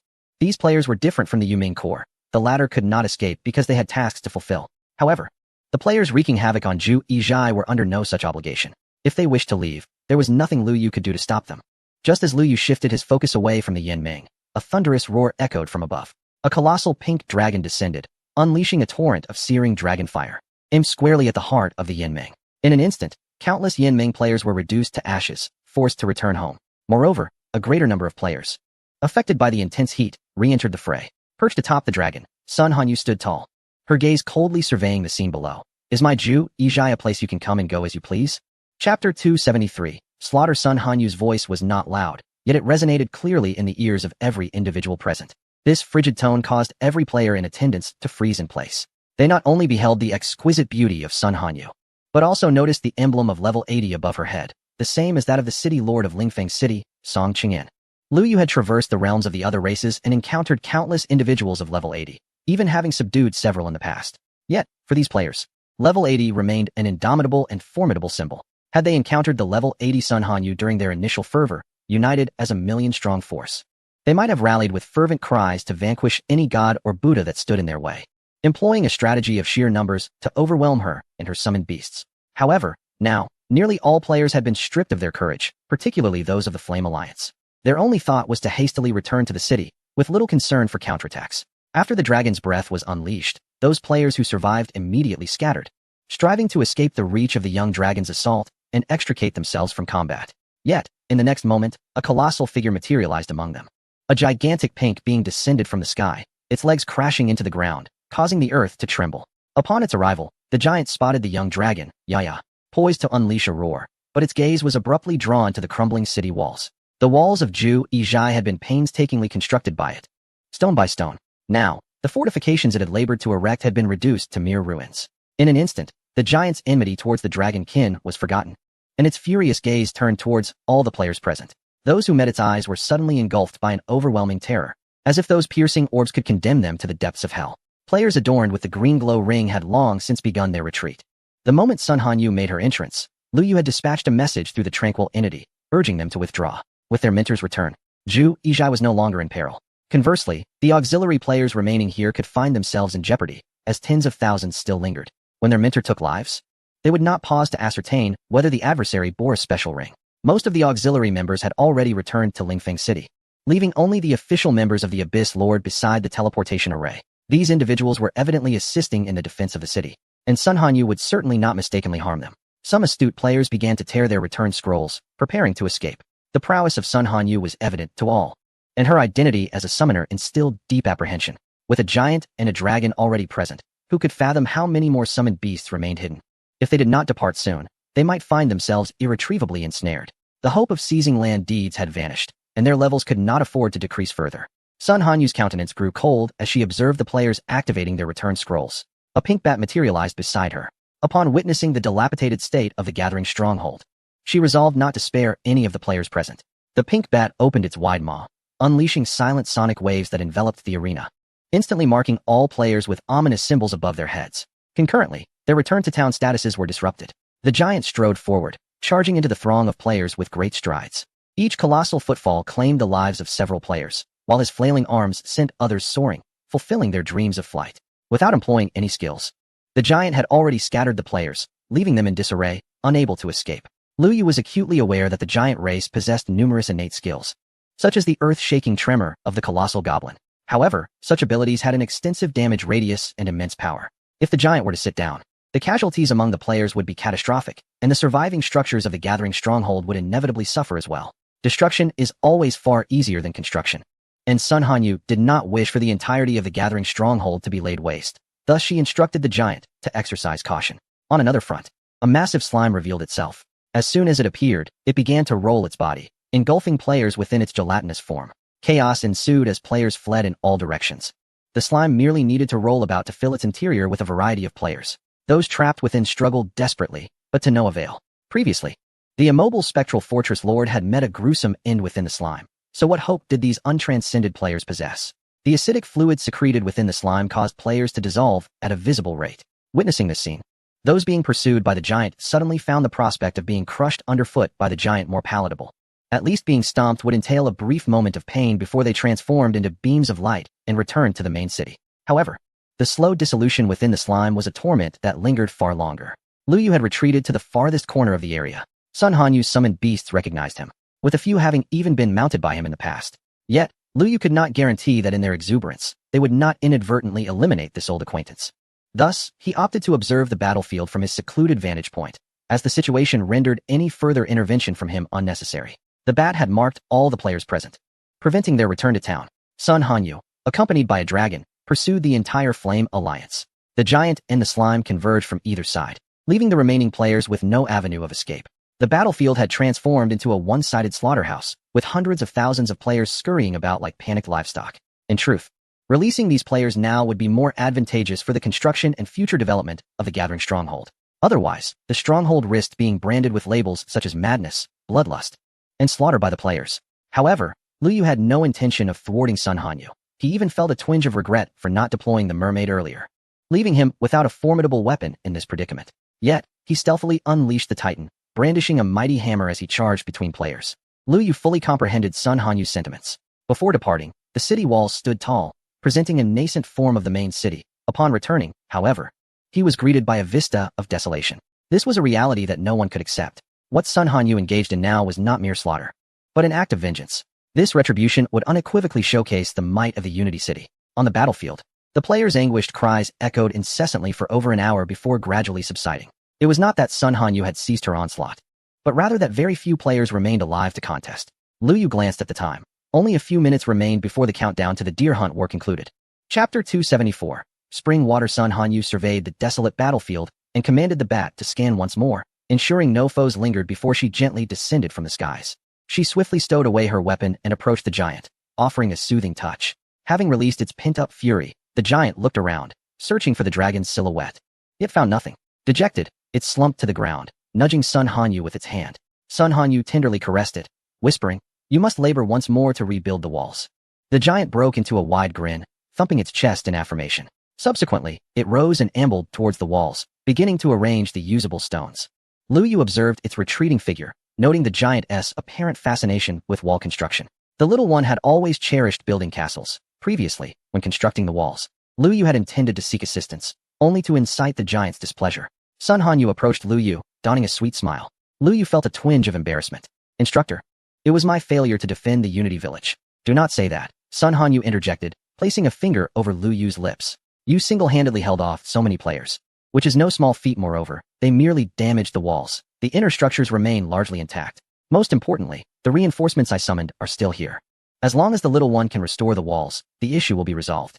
Liu Yu nodded. For other main cities, the challenge of fortifying walls might surpass that of establishing teleportation arrays or constructing resurrection springs. Just the robust stones required a dozen individuals to maneuver. Yet, before the giant, a single hand could grasp 2 or 3 stones effortlessly. System announcement. Countdown to the conclusion of the deer hunt war, 10 seconds. 10-9. In a flurry, Liu Yu retrieved the land deed from his pack and handed it to Sun Hanyu. Goodness, he almost forgot this crucial matter. If the deed remained in Liu Yu's possession, Unity Village would fall under the dominion of the Lord of the Abyss.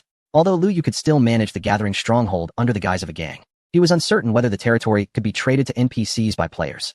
Sun Hanyu cheerfully took the land deed, and in the next moment, the hunt for the stag concluded. System announcement. The hunt for the stag has officially ended. Sun Hanyu has ultimately acquired the land deed.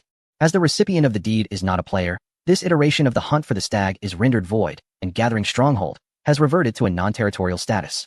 System announcement. The hunt for the stag has concluded, with the clan causing the highest damage, Lords of the Abyss, receiving rewards of 50 clan experience points and 1 token of glory. We hope all players will continue to strive for excellence. To Liu Yu's astonishment, they had even gained clan experience. If his memory served him correctly, prior to the hunt for the stag, the experience of the Lords of the Abyss was around level 2, approximately 50. This meant the clan would ascend directly to level 3. Liu Yu opened the clan interface, witnessing the clan experience rapidly escalating, instantly filling the level 2 experience bar. Subsequently, the accumulated experience coalesced into a luminous orb, impacting the orb representing the clan's level. The numeral 2 on the orb swiftly transformed into a 3. The clan creation token in Liu Yu's inventory shifted from silver to gold. Level 3. The clan could now accommodate 10,000 members. Liu Yu chuckled heartily and promptly messaged Wuxia Wujing, instructing him to expand the ranks of the Lords of the Abyss and to establish a sub-alliance. Liu Yu recalled that Wuxia Wujing possessed a clan creation token, which he had deliberately refrained from allowing him to sell, awaiting the opportunity to use it for forming a sub-alliance. Regardless of whether Liu Yu mentioned it, Wuxia Wujing would surely expedite the recruitment and establishment of the sub-alliance. It must be said that with Wuxia Wujing around, Liu Yu found his role as the clan leader remarkably effortless. After closing the dialogue box, he noticed Sun Hanyu had been beaming at him all along, which made Liu Yu feel a bit awkward. He had been so absorbed in clan matters following the system prompt that he had forgotten his mentor was still present. Mentor, Have you found the materials to construct the resurrection spring? I have, though it came at a cost. As she spoke of this, a flicker of pain crossed Sun Hanyu's eyes, indicating the price was not trivial. Originally, I had a sprite among my summoned beasts, one I had inadvertently rescued. But it was not yet mature. Alas, Sun Hanyu sighed, leaving her statement unfinished. However, Lu Yu could surmise that she had likely exchanged that summoned beast for the materials needed to construct the spring. It was understandable, as the sprite race had always been reluctant to engage with outsiders, preferring not to see their kin scattered. Upon sensing the presence of one of their own in Sun Hanyu, they would have certainly demanded its return, even if it was merely a projection.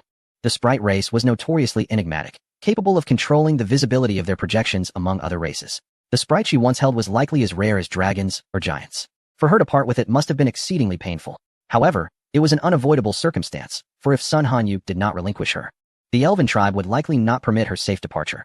Having acquired sufficient materials was, under the circumstances, the best outcome. I am going to construct the spring. Would you care to witness? Certainly. Although Lu Yu possessed a territory in his previous life, it lacked a spring, and he had never seen the process of its creation. He followed Sun Hanyu to the designated site for the spring's construction. The old village chief had long awaited their arrival, for he was the principal force behind the endeavor. Sun Hanyu began to extract various peculiar items from her backpack: verdant leaves, withered roots, multicolored blossoms, and an array of vividly hued containers.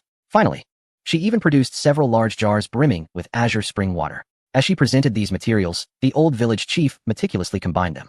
He continuously emitted radiant light from his hands, pouring the assorted materials into the pre-prepared basin, each infusion resulting in a shimmering luster. In an instant, the old village chief was drenched in sweat, while the water within the basin transformed in hue, shifting from deep black to fiery red, and at times, taking on a purplish tint. Once the blue-green water from the jars was poured in, the entire basin became crystal clear. The old village chief finally exhaled in relief, collapsing onto the ground. Miss, it is finally complete. Sun Hanyu seized her staff and playfully struck Lu Yu, declaring, 1002. Before Lu Yu could inquire further, she thrust him toward the spring. Green orbs materialized above Lu Yu's head, instantly replenishing his health. Sun Hanyu nodded with satisfaction. Excellent. In light of your contribution to the spring's construction, I shall spare you from castration. Chapter 275. The small spring. Upon hearing Sun Hanyu's words, the old village chief's expression stiffened momentarily before he relaxed entirely. Lu Yu recalled the day he approached Sun Hanyu with the old village chief's letter of introduction. Her initial reaction was to consider his castration, for the sole reason that he was associated with the old village chief. Any man connected to him was deemed deserving of such punishment. Though Lu Yu had managed to charm Sun Hanyu into sparing his life and that of his companions, it left him curious about what transgression the old village chief had committed to elicit such a severe stance from her. However, this matter did not seem appropriate to broach directly. Sun Hanyu tidied up the scattered remnants on the ground. Aside from the blue-green spring water, little remained. Lu Yu gazed intently at the items, his eyes gleaming with desire. If you wish for them, you may have them all. They are of no use to me, Sun Hanyu remarked, having noticed the longing in his gaze. However, without the elven spring, it is nearly impossible to construct a resurrection spring. Lu Yu could not help but sigh softly. He envisioned a future where he too could establish a spring within his territory. Listening to Sun Hanyu, it became evident that although these materials were precious, their utility was limited. The old village chief suddenly interjected, "Young man, I recall that tree was with you." "Which tree do you refer to?" "The Millennium Tree Spirit." "Indeed, the very Millennium Tree Spirit you felled in the novice village. Is it still with you?" "Yes, it is," Lu Yu confirmed, delving into the summoning space to retrieve the Millennium Tree Spirit. This tree demon had accompanied Lu Yu since his days in the novice village and had proven quite useful. Its most notable contribution occurred when Lu Yu first entered the Level 2 main city and subdued the skeletal general, wherein it bravely shielded him from the ensuing tide of corpses. The old village chief scrutinized the Millennium Tree Spirit, stating, "This tree demon was previously linked to the Resurrection Spring, and given its inherent qualities, if handled properly, it should be able to replicate some effects of the Resurrection Spring." Lu Yu's eyes brightened with hope. "Old man, do you have a solution?" The village chief chuckled. "I do have a plan, but you lack a designated area for the Resurrection Spring." "That can be easily arranged," Lu Yu replied, producing the deer hunting token from his backpack and brandishing it before the village chief. "I will simply conquer a territory myself." The old chief smirked. "You are rather fortunate. Old man, once I secure the territory, you must assist me in constructing the spring." "Not a chance. Building the spring for you yields no benefit for me." "No benefit? How much did you pilfer from me back then? Not to mention that time you took my life. You walked away with 10 silver items." "No, wait, it was 11. And you even traded a construction token for silver items. What a waste." At this moment, Sun Hanyu shot a glare at the old village chief. "You have killed my disciple?" The old chief quickly clarified, "A misunderstanding, my lady. That incident was entirely unavoidable." Fine wine, my brother. Once you establish your territory, feel free to summon me, and I shall promptly assist in constructing the spring." Sun Hanyu's expression softened. Lu Yu smiled slightly. The old village chief wiped the sweat from his brow. My lady. If there is nothing further, I shall take my leave. There are many matters in the village awaiting my attention. What matters could the village possibly have? Sun Hanyu remarked. Yet she waved him off, allowing the old chief to depart. Without a moment's hesitation, he rushed towards the teleportation array. Disciple, when do you intend to use that deer hunting token? Will you require my assistance? I plan to use it once your capital of unity is officially established. Using it now might result in Song Chungin designating this area as contested territory. As for assistance, I believe I can manage on my own. Very well. If you require aid, do not hesitate to call upon me. I shall busy myself with other matters. Lu Yu nodded, watching Sun Hanyu depart. There remained numerous tasks to attend to before the city could be built. The city walls, teleportation arrays, and resurrection springs represent the three most significant facets. Yet numerous intricate details remain. Presently, Sun Hanyu is eager to establish the Alliance City and thus lacks the time to engage extensively with Lu Yu, who is also preoccupied with his own affairs. He first summoned the ancient tree spirit back before entering the summoning space himself. Upon entering, he suddenly recalled a crucial task he had overlooked, feeding experience to the egg. Previously, it was Sun Tianhua who cared for the egg, diligently reminding Lu Yu to feed it experience daily. Now, with Sun Tianhua unexpectedly absent, Lu Yu had forgotten this responsibility. Fortunately, there remained some time before the day's end.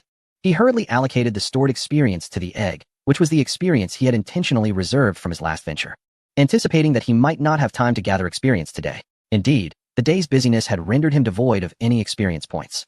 In the Battle of the Stag, defeating players does not yield experience. As the experience flowed into the egg, its hatching progress increased by 1, reaching 87. It would not be long before complete hatching was achieved, and Lu Yu could even perceive faint heartbeats emanating from within the egg. Perhaps, for the next few days, he should devote himself to hatching the egg. The establishment of Alliance City would require at least another day or two, until the city was founded. He could not utilize the stag token. During this interval, Lu Yu aimed to acquire as much experience as possible.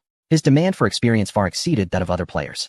Within the summoning space, apart from the hungry egg, there were other summoned beasts, such as the Goblin General and the mermaids. He also needed to level up to 80 swiftly to complete the second job transfer and unlock the first-level main city. To Lu Yu, the resources of a second-level main city were somewhat beneath his aspirations. After all, he had conquered a second-level main city from the dwarves and defeated 2 legions from the Nether clan, all of which comprised enemies above level 60, with bosses exceeding level 80. However, there were few wild monsters above level 60 in Lingfeng City, let alone those nearing level 80. Aside from a few malevolent maps, there were virtually no wild creatures that piqued Lu Yu's interest. For Lu Yu at this moment, perhaps defeating those goblin legions in Lingfeng City would be the quickest route to gaining experience. However, engaging in such a task would only serve to alleviate Song Chungin's troubles, granting him the opportunity to turn his attention to Sun Hanyu. Lu Yu had no inclination to undertake such an endeavor. He recalled that within Lingfeng City, there existed an evil map in the battlefield ruins belonging to the undead clan, which could serve as a training ground, albeit it was somewhat distant. Even with the enhancement from the Heartseeker's badge, it would require a considerable journey. The establishment of the Alliance City is imminent. When the time comes, whether to support my mentor or to facilitate the relocation of the Abyss Lord, I must return without fail. However, should I find myself unable to escape that malevolent map in a short period, it would be quite awkward. For the moment, I will set aside thoughts of this map. Nearby, there exists an evil map belonging to the Beast tribe, yet its level is comparable to that of the General's tomb. The only noteworthy aspect might be the few griffins residing in the deepest part of that map. While their levels may not be high, acquiring a few rideable mounts would be advantageous. Riding centaurs proves to be rather jarring. Flying is far more preferable. Oh, and I should also take Ryue Jiangnan down a level. She is currently at level 39 and has yet to undergo her first-class advancement. Chapter 276. The Back Mountain. I promptly sent a party invitation. Ryue Jiangnan accepted it almost instantly, and a dialogue box immediately appeared. Boss, is there something you need me for? I'll take you to level up, so you can reach level 40 and complete your first advancement sooner. Ryue Jiangnan appeared to be momentarily taken aback, then timidly replied, Boss, do you think my healing output was insufficient just now? It's all my fault for not being able to advance. Otherwise, the city walls wouldn't have crumbled. Sob sob. I reassured her. Where did your thoughts wander off to? I am not blaming you. In fact, you performed admirably, managing to sustain so many players' health single-handedly. My mentor even remarked that thanks to your presence, there were no casualties among the residents of the Alliance village. Really? But if I could have advanced sooner, perhaps the situation would have been better. It's all right. As a priest, it's normal for your leveling to be slower. Just look at Pure-Hearted Youth. She hasn't advanced either. Before long, Pure-Hearted Youth's dialogue box popped up. Big brother, are you using me as a distraction? Does finding a new love mean abandoning the old? I'm used to myself that these two girls seem to be quite close. But what does she mean by finding a new love and abandoning the old? Pure-Hearted, you know that I am not that kind of person. Hee hee. I knew you weren't someone who easily forgets the past. I have no past love. Pure-hearted youth. I decided to create a small group chat, inviting both Ryue Jiangnan and Pure-hearted youth. I plan to take Ryue Jiangnan for some leveling. Pure-hearted, would you like to join us? Or would you prefer to complete your first advancement first? Oh, so the boss is looking for me to level up. Sister Pure-hearted also mentioned wanting to help me level. Perfect, let us go together then. Pure-hearted, what is your first advancement quest? Big brother, my first advancement task is to defeat a level 60 golden boss alone. That is simple enough. We can find any boss, I'll weaken it, and you can deal the final blow. That might not work. I must inflict at least 100 damage to the boss myself. This task could be a bit challenging for me. I think I should level up a bit more before trying. I pondered for a moment. As for this task, besides the level and rank requirements for the boss, there are no other stipulations, right? It seems that way. Very well. I shall summon forth the skeleton general and instruct it to remain still while you approach to deal the fatal blow. Splendid. My dear brother, where art thou? I shall swiftly change into suitable attire with Ruming and seek you out. Let us proceed directly to the rear mountain. Are we to engage in another wild battle? How exhilarating. The last time was within the dwarven caves of Wanjin Mountain. Lu Yu found himself momentarily at a loss for words, for it was Ruming Jiangnan who had uttered that last remark. This young girl seems to be falling under the influence of pure-hearted youth. Thus, Lu Yu promptly closed the dialogue box. He had designated the rear mountain as their meeting point because he intended to gather the green-skinned cattle beforehand. The last time he neglected to assist Sun Hanyu in collecting the green-skinned cattle, he incurred a loss of 3 million gold coins, which he had to appease his mentor with. This time, he could not afford to forget. Moreover, with the establishment of the Alliance City, various resources would undoubtedly be required. Every bit of assistance counts. Upon reaching the rear mountain, Lu Yu observed that the green-skinned cattle had proliferated abundantly across the area, their numbers exceeding those from his initial visit by more than double. He gestured, and the Nether Legion spread out. Such trivial matters no longer required his direct involvement. He could simply entrust them to the Nether Legion. The only discomfort Lu Yu experienced was that, although he lacked warriors, he was in dire need of commanders. The only second-tier summoned beast remaining was Tianlun, who had previously commanded a mere 1,000 soldiers in city defense. Leading tens of thousands felt utterly beyond his capabilities. The recent battle at Hulu Valley had been commanded by Lu Yu himself, which was unsustainable. As the number of summoned beasts increased, he could not manage all affairs personally. He needed to devise a means to cultivate a few talented individuals or directly recruit them. Lu Yu recalled the former commander of the Goblin Legion, who had chosen to take his own life to prevent Lu Yu from claiming him. However, that Goblin Legion had since respawned outside Lingfeng City. The old commander should have respawned as well. Brother, we have arrived. The pure-hearted youth, accompanied by Ruming Jiangnan, dashed to Lu Yu's side. Both young ladies were attired in refreshing garments. It was unclear whether their equipment happened to match this style or if they had deliberately chosen such outfits. Lu Yu summoned the skeleton general with a decisive command. Complete your first-tier task before proceeding. Ruming, come hither. Oh, the pure-hearted youth silently acquiesced. It was indeed a joyous occasion for Lu Yu to assist her in completing her first-tier task. Yet, upon witnessing Lu Yu summon Ruming Jiangnan aside, her spirits dampened considerably. She could only transmute her sorrow into resolve, her dagger viciously slicing at the skeleton general. Lu Yu then retrieved various materials left over from constructing the spring water from his backpack and handed them to Ruming Jiangnan. You are an apothecary. See how many of these items you can recognize, and if there are places where we might obtain similar materials. Although Sun Miao had not assisted in constructing the spring water, Lu Yu suspected that many of these materials had been gathered by him. Ruming Jiangnan is a disciple of Sun Miao and should be able to recognize quite a few materials. In the future, it would be prudent for Ruming Jiangnan to pay closer attention, as Lu Yu would not be satisfied with merely a small revival spring. As Ruming Jiangnan perused the materials, many were unfamiliar to her, yet some she could identify by their origins. Lu Yu urged her to be vigilant regarding these materials, advising her not to overlook them in the future. Ruming Jiangnan nodded eagerly, as if pecking at grains. Ever since moving into the East City mansion, she felt an overwhelming desire to devote herself entirely to Lu Yu. Bang! Not far away. A pure-hearted youth swiftly decapitated the skeleton general with a dagger, his eyes brimming with bloodlust, or perhaps jealousy. With the depletion of the skeleton general's health, her first transfer task was officially completed. Chapter 277. Dongfang Roland, a shadow materialized out of thin air. Lu Yu's gaze sharpened. He had not noticed the presence of others nearby moments ago. The shadow approached the pure-hearted youth directly. I expected you to wait until your level increased, or until you possessed more powerful equipment to undertake the transfer task. The shadow's voice was somewhat hoarse, but unmistakably belonged to a woman. The pure-hearted youth's lips parted slightly. Mentor, what are you doing here? That is of no concern to you. I only wish to know if you believe your method of completing the transfer task just now is valid. I suppose it is, the pure-hearted youth replied, her gaze evasive, seemingly intimidated by her mentor. You took shortcuts. Which wild monster would stand still and allow you to attack at will? The pure-hearted youth lowered her head, refraining from speaking.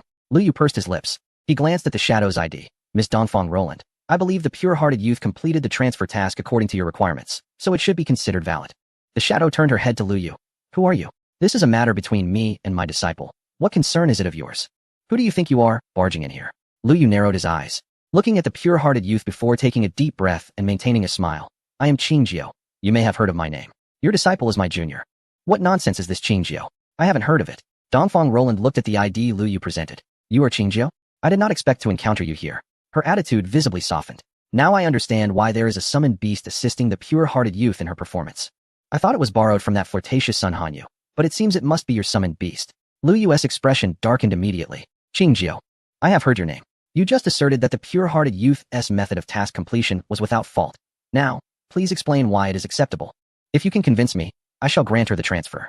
If not, she will have to single-handedly defeat a level 60 golden boss. Lu Yu gazed at the profession displayed behind Dongfang Roland's ID, Shadow Assassin, a concealed vocation among assassins. Dongfang Roland, you too are an assassin, and undoubtedly one of the most exceptional among the human race.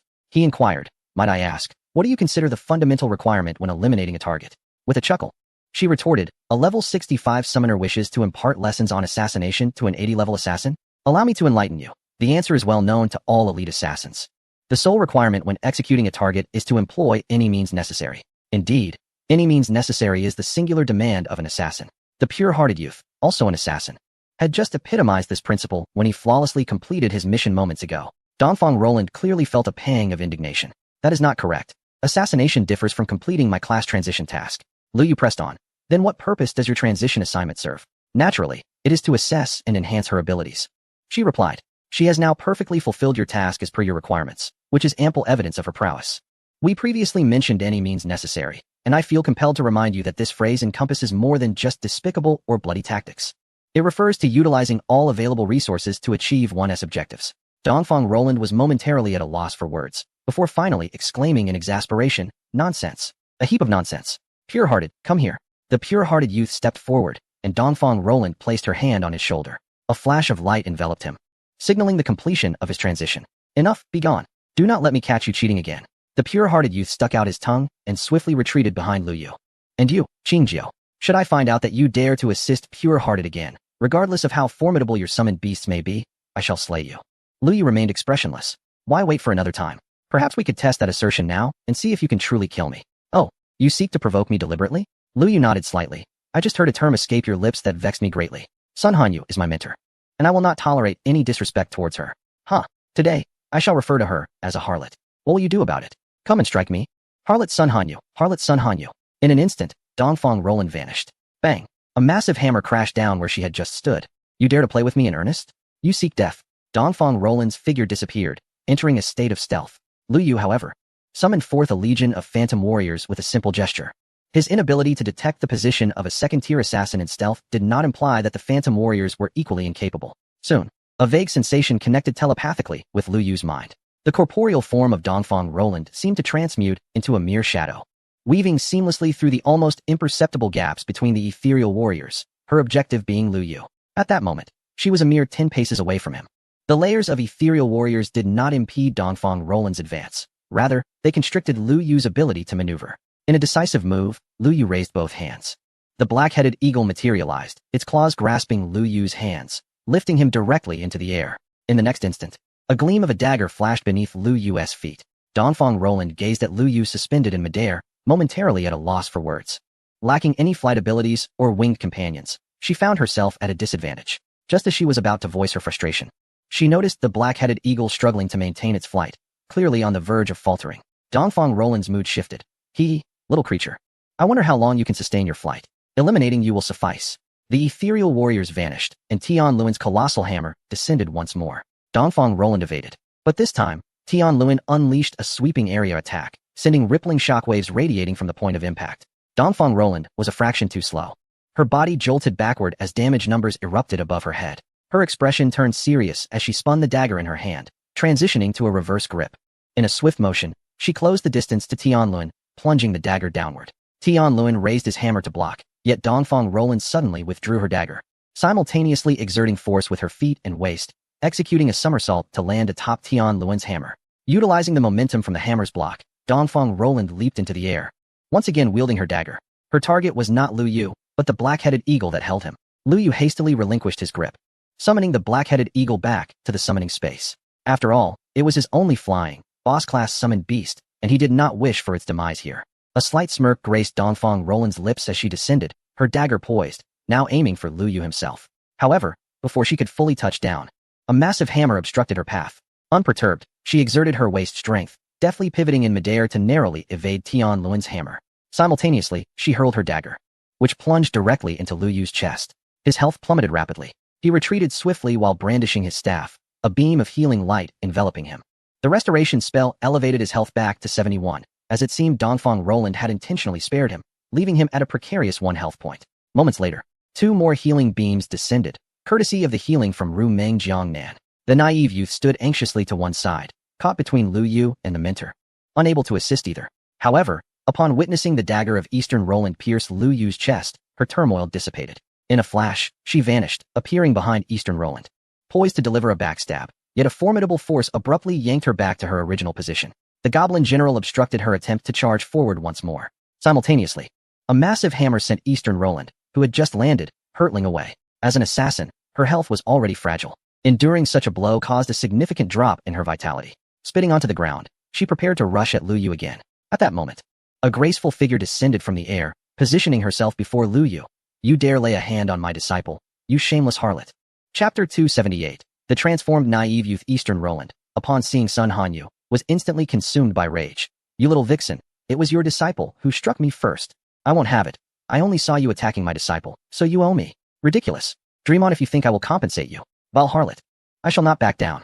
Lu Yu observed the 2 women before him, and suddenly felt he had misinterpreted the situation. It appeared that Eastern Roland was acquainted with Sun Hanyu, and from their exchanges, their relationship seemed quite familiar, similar to how roommates might refer to each other as family. Eastern Roland's arrival likely aimed to assist Sun Hanyu in establishing her territory. This rendered matters rather awkward. Casting a glance at the 2 women, who were on the verge of engaging in a hair-pulling contest, Lu Yu turned to the naive youth and Ru Meng Jiangnan, whispering, "Let us depart." Understood, big brother. The naive youth waved his hand, and the 3 of them simultaneously entered a state of stealth. Is this your ability after the transformation? Lu Yu inquired. The naive youth nodded. Within a certain range, with no limit on numbers, others can enter the same stealth state as me. Lu Yu smacked his lips. This ability was quite exhilarating. It was well known that the naive youth's stealth was undetectable, a perfect counter to the shadowy perception of the Netherworld tribe. In the future, the naive youth could lead a team unnoticed into the heart of enemy territory, launching a surprise attack. This team need not be limited to mere assassins, but could comprise a well-rounded squad proficient in both offense and defense, orchestrating a forceful internal assault. Are there any other changes to your abilities? Indeed, there are 2 more. One allows me to attack without revealing my stealth state, and the other enables my next strike to bypass the target's defenses after every other attack. Lu Yu inhaled deeply. It was evident that the Abyss profession was not lacking in formidable talents. He sensed that the title of invincible in one-on-one combat could now shift from the Netherworld bard to the naive youth. The talent that bypasses defenses can be set aside for now. Merely considering the attack without revealing the stealth status renders one nearly invincible. A rogue capable of perpetually remaining in stealth, undetectable while concealed, is an entity destined to deliver only blows. Unless one possesses a plethora of summoned beasts, like Lu Yu, to hide within their midst. However, the pure-hearted youth's backstab also includes a displacement effect, allowing him to directly traverse past the summoned beasts and strike at his target's rear. Coupled with 1 or 2 displacement skills, he can ensure a safe retreat post-assassination. Perfect. Lu Yu gazed at the pure-hearted youth with fervent eyes, as if beholding a demonic maiden emerging slowly from the depths of hell. The pure-hearted youth blinked. Brother, are you finally going to exert your strength upon me? I would actually welcome it. Lu Yu replied, do not speak, just hurry away. With that, he turned without a glance and led the pure-hearted youth and Ru Meng Jiangnan away. After a while, Sun Hanyu and Dongfang Roland finally exhausted their insults. Seating themselves on the ground, panting heavily. That little minx of yours seems to have already left, Sun Hanyu remarked, glancing back to see only neatly arranged green cowhide and a mound of ore. You shameless harlot, do not think that just because my disciple forgives you, I shall follow suit. The wound you inflicted on my disciple will not go unaccounted for. Huh. Lu Yu continued westward with the 2 young ladies in tow. An hour later, the trio arrived at the edge of a chaotic thicket. Ru Meng Jiangnan timidly leaned against the pure-hearted youth. Is the chief really taking us through the thicket? Fear not, brother knows how to be gentle. He will surely be more considerate. Lu Yu had grown accustomed to the teasing from the 2 young ladies behind him. He tossed a brief command to keep close and stepped into the jungle first, prompting the 2 girls to hastily follow.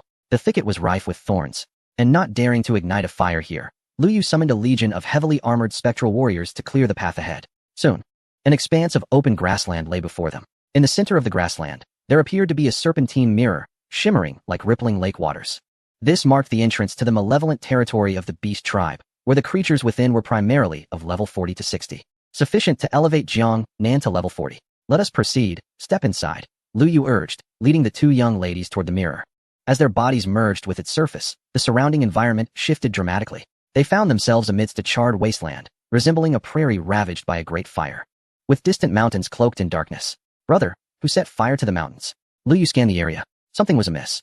This map should have been one of verdant hills and lush grasslands.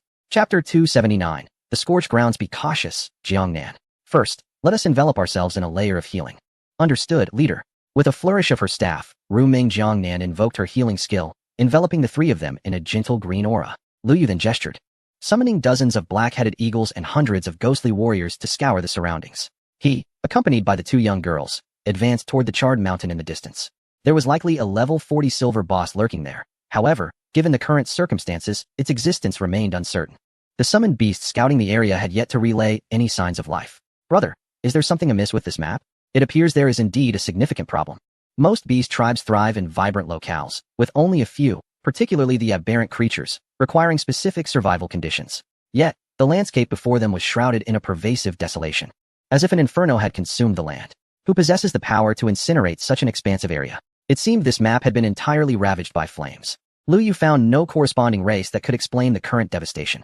He recalled a far more extensive conflagration, one that had occurred when the racial barriers were breached, resulting in a coalition of tribes setting ablaze the plant kin. That fire had raged with an intensity far exceeding this, lingering for over a year before it was fully extinguished. Yet, this was not an evil map of the plant kin, though this terrain bore more vegetation. It belonged to the beast tribes, devoid of any flower sprites or tree spirits. The remnants of this fire suggested it had only recently been quelled. Lu Yu could not ascertain whether the devastation was inflicted upon an evil map or its very essence. If it were the latter, it would imply internal strife within the beast tribes. However, Lu Yu believed that, given the current strength of the human race, it was unlikely they could orchestrate such a widespread incineration. At the very least, no one seemed inclined to mobilize such a multitude to scorch the entire map. The most plausible explanation pointed towards an issue arising within the beast tribes themselves. The trio soon reached the nearest mountaintop, where not only had the trees been reduced to ashes, but even the stones bore deep fissures, a testament to the fire's ferocity. Unsurprisingly, the summit was devoid of any life. No wild creatures, no boss, only a barren wasteland. The black-headed eagles had also flown to the map's periphery, discovering no signs of life. The entire evil map lay lifeless, leaving Lu Yu deeply disheartened. For he had intended to grind for experience here, helping Ruming Jiangnan reach level 40 while simultaneously accumulating the necessary experience for Dandan. Moreover, he had hoped to acquire a few griffins as future mounts. Even with a stroke of good fortune, one might capture a few first-level beastmen to serve as pets. Once a sufficient number of players reach level 40 and complete their first-class transition, the pet system will be activated. Players who have undergone their first transition can capture and seal first-level wild creatures as their companions, typically limited to one per individual, much like the warlock Ming Shan, who has already acquired his own pet. Although Lu Yu himself does not require a pet, his guild members certainly do. Despite the members of the Abyss Lord having one or two summoned beasts each, these creatures ultimately belong to Lu Yu. They vanish upon death and cannot be transported over long distances. During the battle to defend the Gathering stronghold yesterday, members of the Abyss Lord arrived via scrolls. Yet their summoned beasts could not traverse the teleportation array. As the guild leader and a summoner, Lu Yu feels a responsibility to capture some high-quality pets to enhance the combat capabilities of his guild members. Naturally, these pets cannot be given away for free. They must be exchanged for guild contribution points. Within the Abyss Lord, contribution points have nearly supplanted gold coins, as the guild's warehouse offers potions and equipment far superior to those available in the market, along with summoned beasts that provide unique leveling assistance. All of these require contribution points for exchange. However, due to the devastation wrought by the malevolent map, Lu Yu's plans have been thoroughly thwarted. Suddenly, Ruming Jiangnan exclaimed, Guild leader, what is that?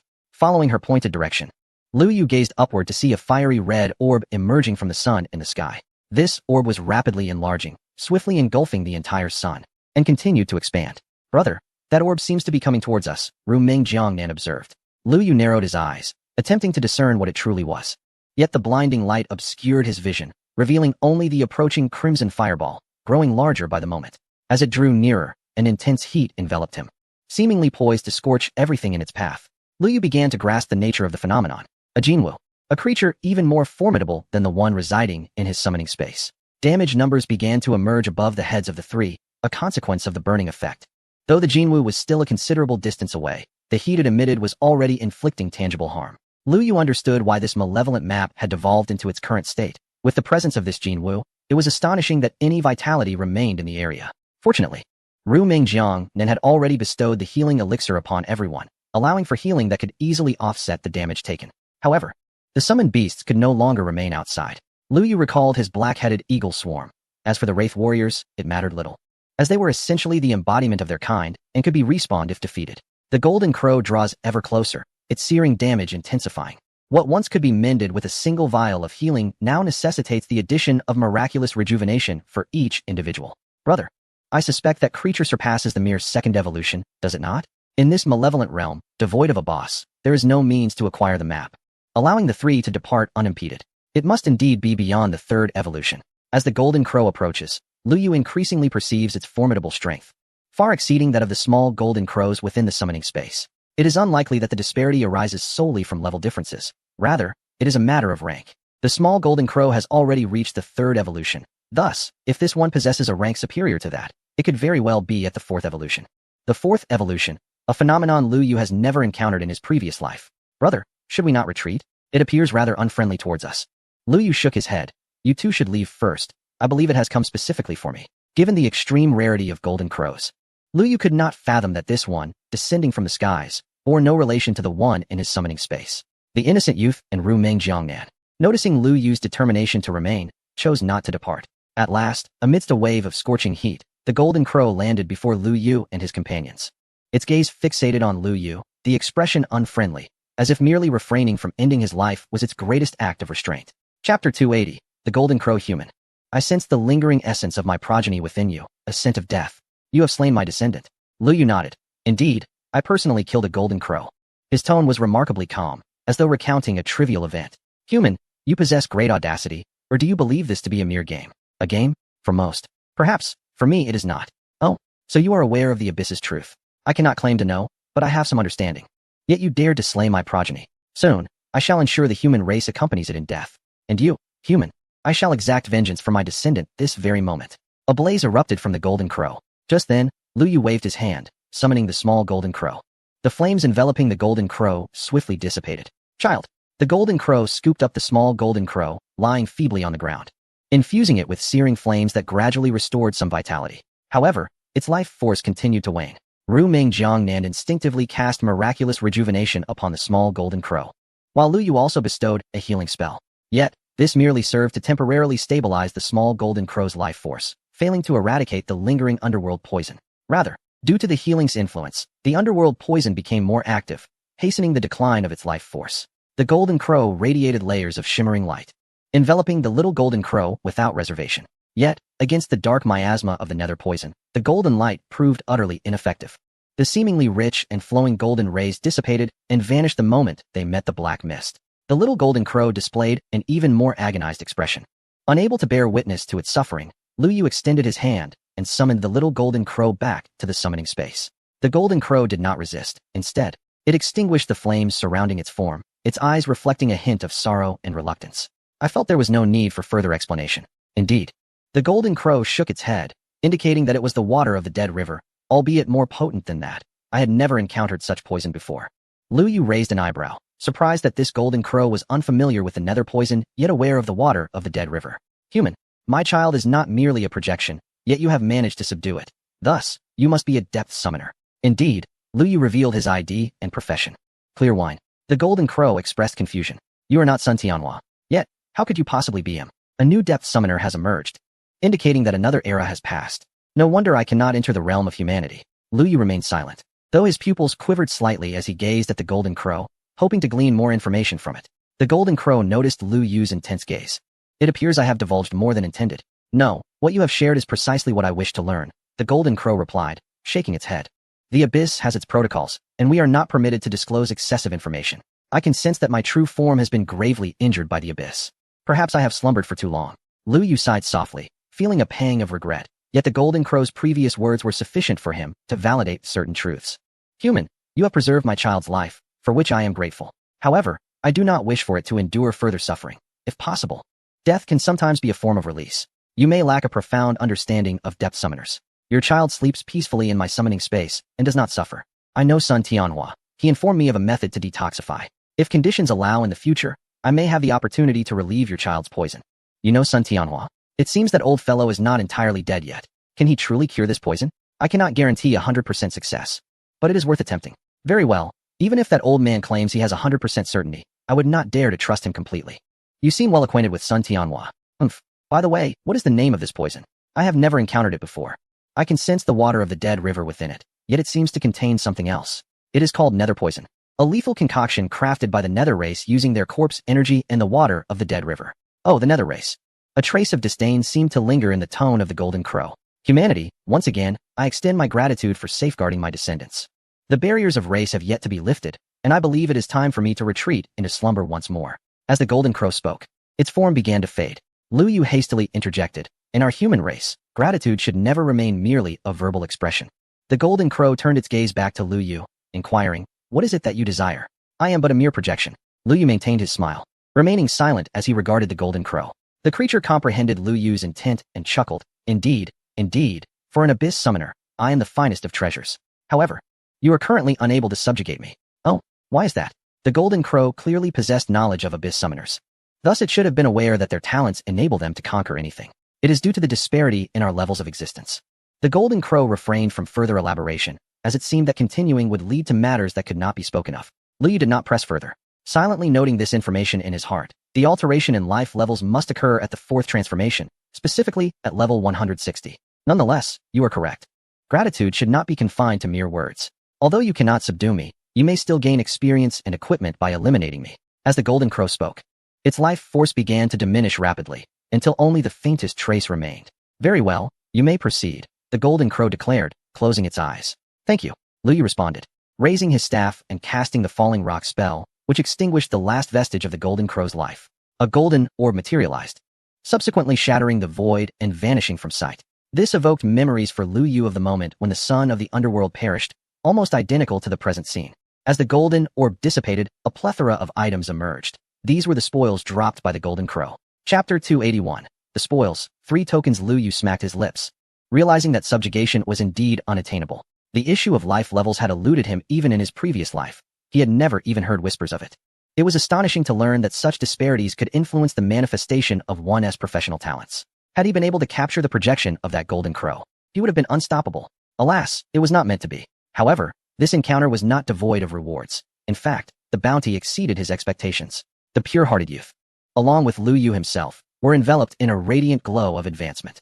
The pure-hearted youth ascended 4 levels, reaching level 44, while Ru Mingjiang then experienced an even greater surge, rising 5 levels to match the pure-hearted youth. Lu Yu himself gained but a single level, ascending to 66. Yet he amassed a considerable amount of experience in his reservoir, sufficient for approximately 5 hatchings of the egg. The projection of the golden crow at the 4th transformation provided a staggering amount of experience, far surpassing what Lu Yu could have accrued by personally traversing the wicked maps. Moreover, the golden crow had yielded an abundance of items. First and foremost, there lay a mountain of gold coins, enhanced by the ring's magical effects, amounting to over 1 million pieces. Lu Yu unceremoniously swept them into his pouch, as the restoration of the golden devouring beast's power necessitated a substantial quantity of gold, which he deemed too valuable to share with the innocent maidens. The 2 young girls displayed no signs of regret. After all, they had contributed nothing to the recent demise of the golden crow. Their unexpected elevation of 4 or 5 levels had already filled them with delight. Once the gold was collected, Lu Yu turned his attention to the other dropped items, totaling 9, a staff, a cloak, a dagger, a ring, along with 3 tokens and 2 skill books. Each item shimmered with resplendent brilliance, unmistakably of superior quality. Lu Yu first picked up the 3 tokens, the guild establishment token, the espionage token, and the hunting token. These 3 tokens, each of considerable value, seemed like a deliberate gift from the golden crow. As each type had conveniently dropped for him, he stored away the guild establishment token and the hunting token. The former allowed for the creation of subguilds, with the Abyss Lord being able to have 3 subguilds at level 3, with 1 guild establishment token in his possession and another in the hands of the uncontentious player. He planned to either acquire or generate another in the coming days. The price of the guild establishment token had decreased, and Lu Yu could trade for it with other items. In the game, many sought to align themselves with the renowned Qingjiu. Ultimately, his priority was to establish the 3 subguilds first. The defense of the gathering stronghold had reminded Lu Yu of the power of numbers. Had the Abyss Lord's forces been sufficiently numerous at that time, they could have defended more than just the area around the teleportation array. As for the hunting token, Liu Yu intended to present it to Du Guohua. This elder brother had aided him immensely, both in reality and in the game, providing him with considerable support. In reality, Liu Yu resided in the East City Huafu, a property belonging to Du Guohua, who was also safeguarded by the adept Sun Ruekong. In the game, the guild establishment token he had listed on the auction platform was elevated in price due to Du Guohua's influence. During the recent hunting war, the champion guild had voluntarily abstained from participation. Liu Yu suspected that Du Guohua had actively intervened to deter other players, as those initially slain by the cavalry might have had a chance to reach the gathering stronghold again if they had traveled at full speed. Although few would likely embark on such a long trek twice, there would undoubtedly be some reckless souls willing to do so. After all, everyone was merely playing a game, seeking enjoyment. However, Du Guohua had not openly mentioned this matter, as the uncontentious player did not get along with his father and was disinclined to do him any favors. Nonetheless, Liu Yu was acutely aware of the situation. In fact, the Wild Dragon Guild had also chosen to forego the hunting war. At the onset of the battle, Haidadio had noticed players bearing the Wild Dragon prefix tearing open scrolls to return to town. The Dragon Soul did not greet Liu Yu, perhaps deeming it unnecessary. Although Liu Yu had previously assisted the Mad Dragon, the emotional bond was not as profound as that with the Champion Alliance. Furthermore, it is highly likely that Dragon Soul was unaware of the true nature of the Abyss. He relinquished participation in the deer hunting war solely to repay Liu Yu's kindness. Upon witnessing that Liu Yu's summoned beast was not attacking the Alliance fortress, but rather aiding in its defense, he promptly departed with his followers. However, their lack of contention this time does not guarantee the absence of conflict in the future. The Mad Dragon, being one of the top factions domestically, surely aspires to possess a territory of their own. Liu Yu, too, wishes to see such factions flourish. After picking up the final insight token, Liu Yu invited the two young girls to join him, intrigued by the hidden profession contained within the token. Upon activating it, two ethereal figures materialized. One wielded kitchen utensils, donned a pristine chef's attire, and sported a waist apron, with the golden characters Chef God emblazoned above his head. The other figure brandished a hammer and an axe, was diminutive in stature, and bared his muscular arms. This figure represented not a blacksmith, but a weapon engineer. Upon witnessing the latter apparition, Liu Yu's eyes sparkled with excitement. The weapon engineer is an essential profession for warfare, specializing in crafting various large-scale weaponry, such as siege engines, war chariots, catapults, and crossbows. With their creations, the efficiency of territorial conquest would significantly enhance. This profession is theoretically exclusive to the dwarven race, yet it remains uncertain which mentor the insight token refers to. Liu Yu had resolved that this weapon engineer must be entrusted to someone he could fully rely on. Otherwise, should that individual betray him, the consequences would be dire. Pure Heart, do you wish to become a weapon engineer? Liu Yu inquired, outlining the characteristics of the profession to the pure-hearted youth. Immediately, the youth shook his head. Even without listening to Liu Yu's explanation, the sight of the imposing figure wielding a massive hammer made it evident that this was a formidable vocation. Although the pure-hearted youth had a somewhat masculine tone, she was, at her core, still a girl. Tasking a girl with wielding a heavy hammer to construct war instruments would indeed be an unfair burden. Liu Yu had merely posed the question out of courtesy, not genuinely expecting her to desire the position of weapon engineer. Among the three present, only she lacked a secondary profession, and as someone often referred to as Big Brother.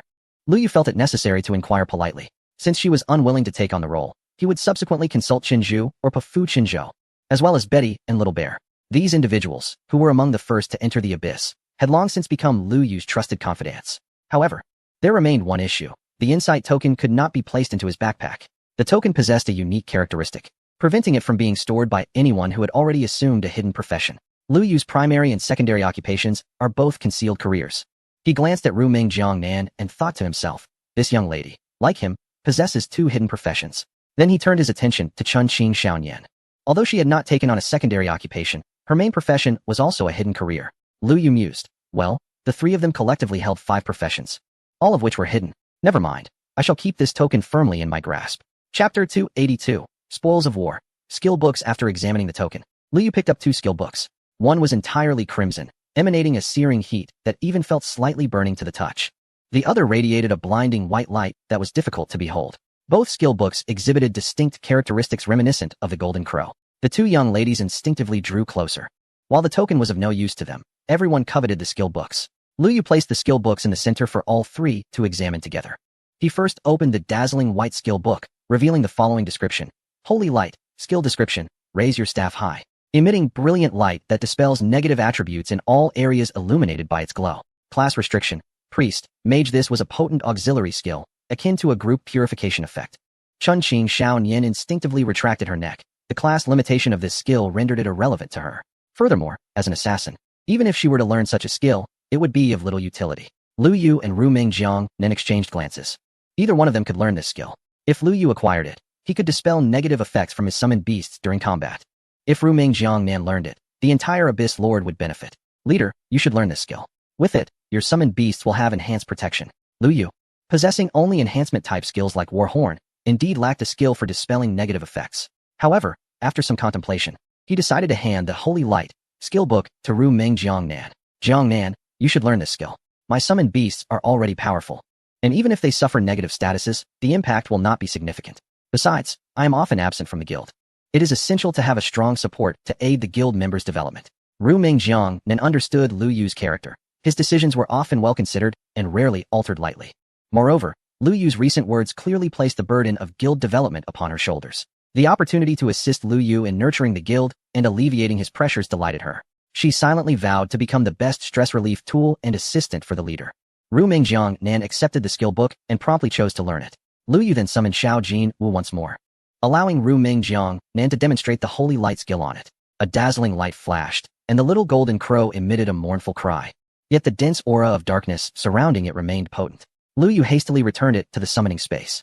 Indeed, even the fourth-tier golden crow was helpless against the ethereal poison. A mere holy light spell proved futile. Upon hearing the little golden crow's tragic call, Ru Mingjiang Nan felt a twinge of guilt.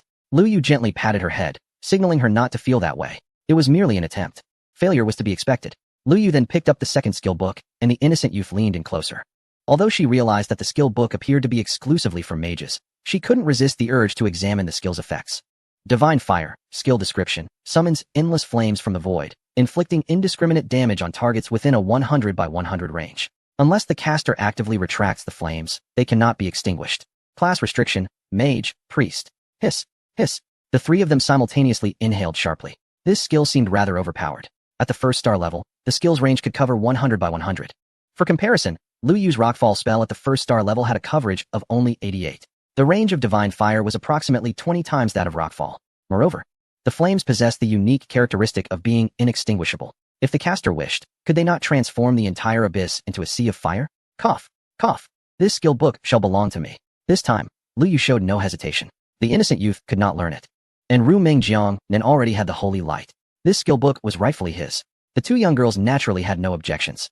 The skill book vanished into Lu Yu's palm, and his skill bar now boasted a flamboyant fire symbol. Divine Fire. Effect. Summons endless flames from the void, inflicting indiscriminate attacks on hostile targets within a 100 by 100 range, with damage determined by the user's spell strength.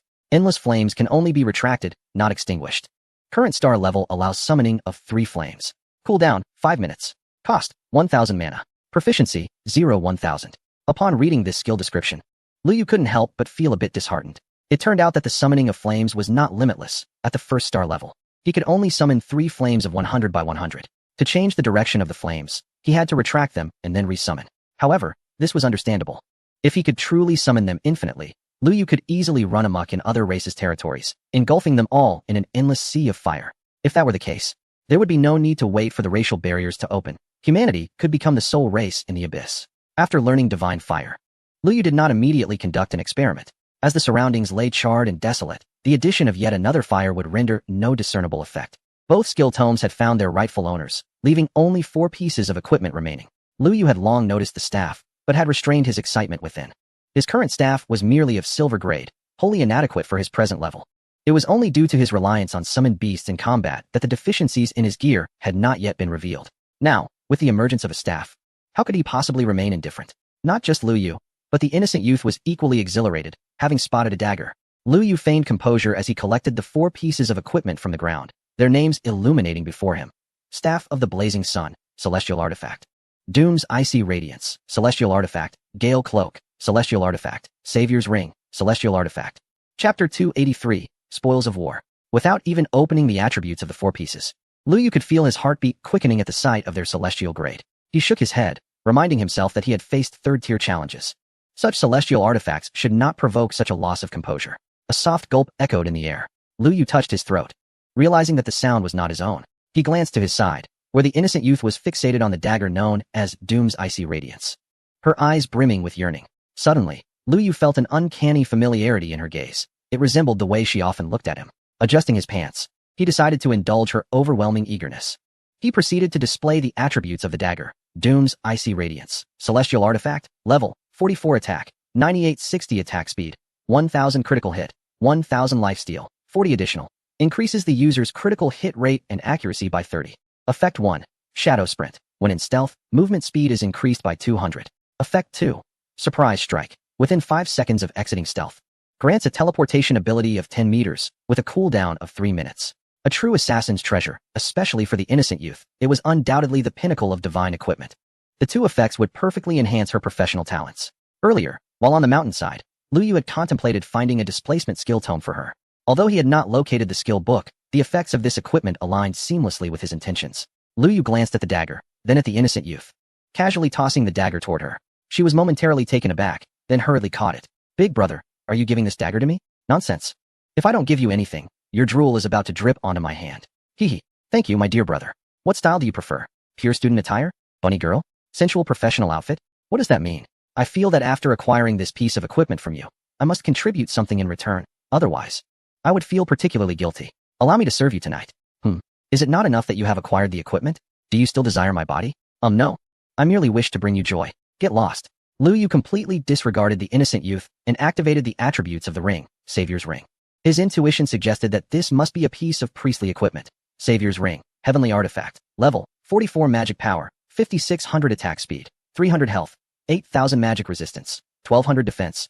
800 additional. Increases the user's healing effect by 40. Effect. Powerful Shield. Powerful Shield. Each time a healing skill is cast, a shield equal to 5 times the total healing amount is granted. Sure enough, it was indeed priestly gear. Furthermore, it was a life-saving piece of equipment for priests. Although the ring's attributes were impressive, and it also enhanced healing effects by 40. What mattered most to Lu Yu was its powerful shield effect. This was the ultimate life-saving skill every priest dreams of. For priests, their fragility is their greatest weakness. But with this skill, their survival ability would be significantly enhanced, especially for Ru Meng Jiang Nan, whose healing capabilities were astonishing. Even a shield of just 5 would suffice to grant her an endless supply of protection. Lu Yu presented the ring to Ru Meng Jiang Nan. Instinctively, she reached out her finger. Lu Yu? What do you mean? Do you want me to kneel and put it on for you? No. Ru Meng Jiang Nan blushed deeply and timidly accepted the ring, placing it on her middle finger. Leader, is there anything else? Well, regarding what the innocent sister mentioned earlier, I am also capable, although I didn't bring many outfits, just one set of my previous school uniform. The innocent youth quickly interjected, a school uniform is fine. I see many girls wearing school uniforms in those little videos. Lu Yu, are the videos you watch reputable? I don't know. There are just too many ads, it's annoying. Lu Yu, brother, who do you want to find you tonight? Just point one out.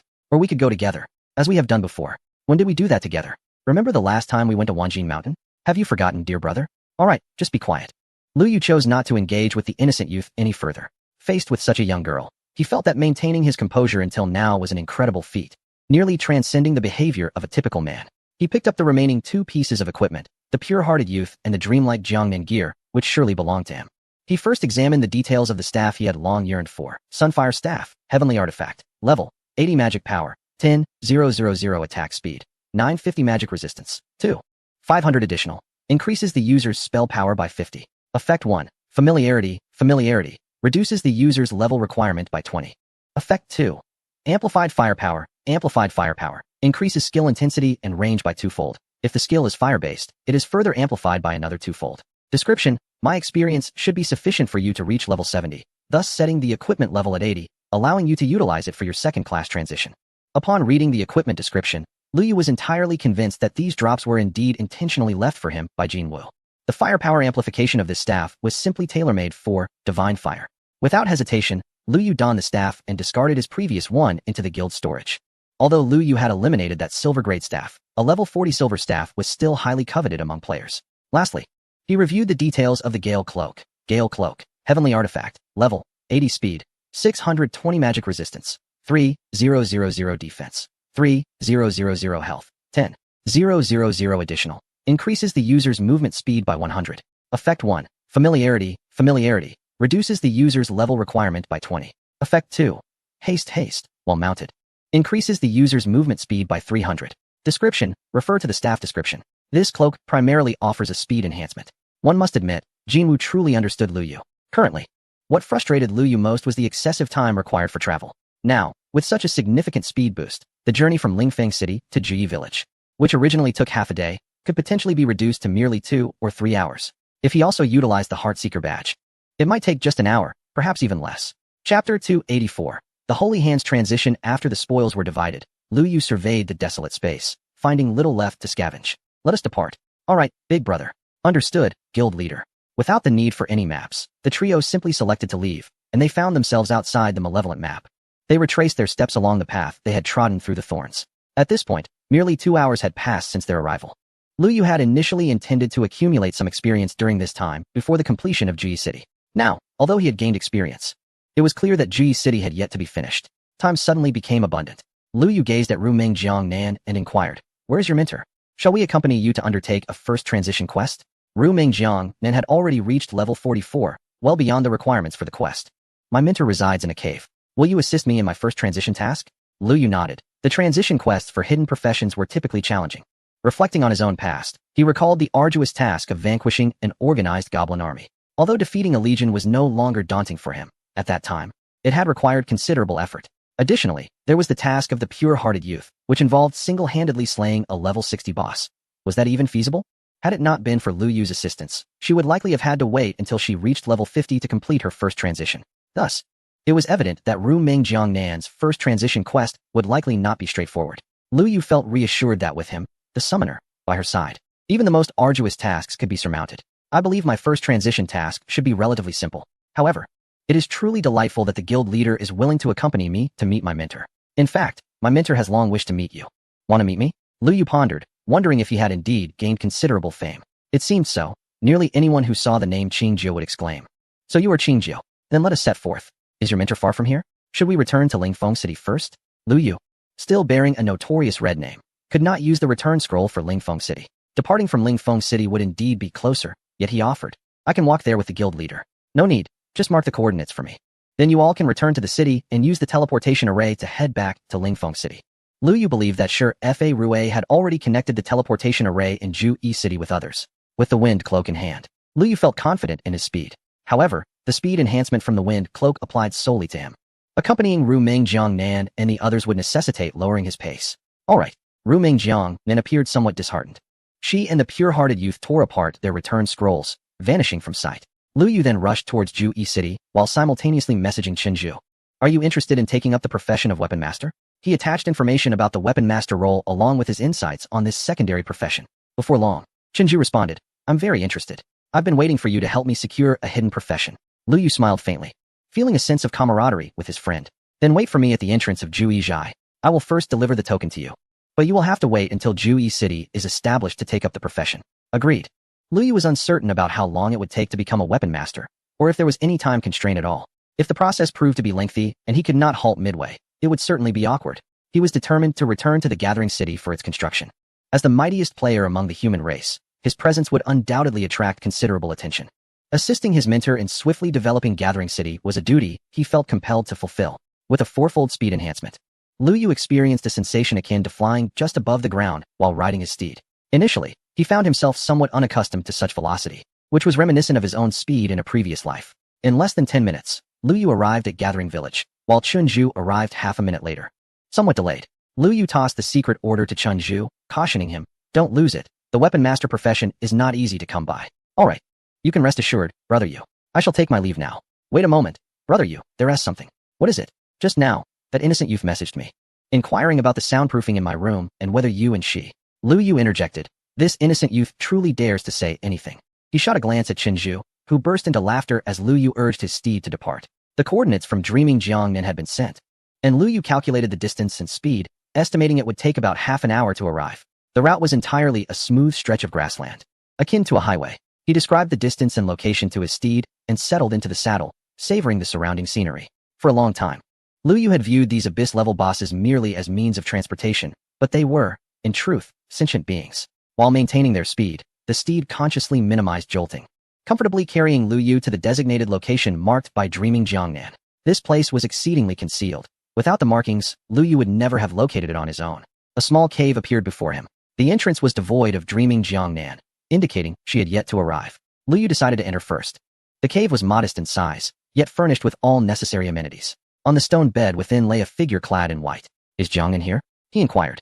As the figure laboriously sat up, only to see Lu Yu enter, their expression shifting to one of caution. Who are you? I am Qingjiao, Lu Yu replied, revealing his ID. Upon seeing the two characters of Qingjiao, the man in white immediately broke into a smile. Jiang often speaks of you, saying her greatest wish in this life is to marry someone like you. Lu Yu responded, that child is rather pitiable. I regard her as my own daughter. I too regard her as my daughter, the man interjected. Lu Yu initially intended to refer to Ru Mingjiang Nan as a sister, but he swiftly altered his words to call her his daughter, as doing otherwise would undoubtedly place him at a lower rank in front of the man. Oh, very well. The man replied with a hint of regret. Master, I have come to see you, Ru Mingjiang Nan cheerfully announced as she bounded into the cave. Leader, you arrived even earlier than I did. Lu Yu nodded in acknowledgement. Jiang Nan, you have already reached level 44. Indeed, master. That's splendid. Come here quickly. I shall grant you your first promotion. Chapter 285. The Abyssal Poison. Master. The man in white remained seated on the stone bed, motionless, until Ru Mingjiang Nan approached him, at which point he placed his hand gently upon her shoulder. Lu Yu and the innocent youth instinctively stepped back, allowing the two sufficient space. Gradually, a point of light blossomed in the man's hand.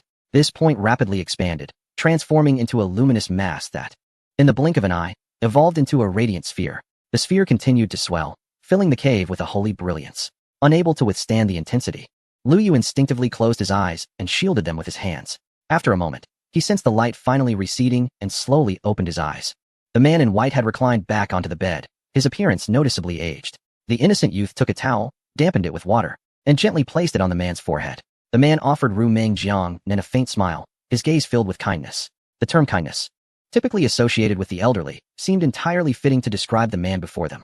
This was Lu Yu's first encounter witnessing a scenario where a master's promotion of an apprentice required the expenditure of life force. My master perished after assisting me in my second promotion, having exhausted his life force. The man in white turned his head towards Lu Yu. He had hoped that I would inherit his legacy and bring relief to the world.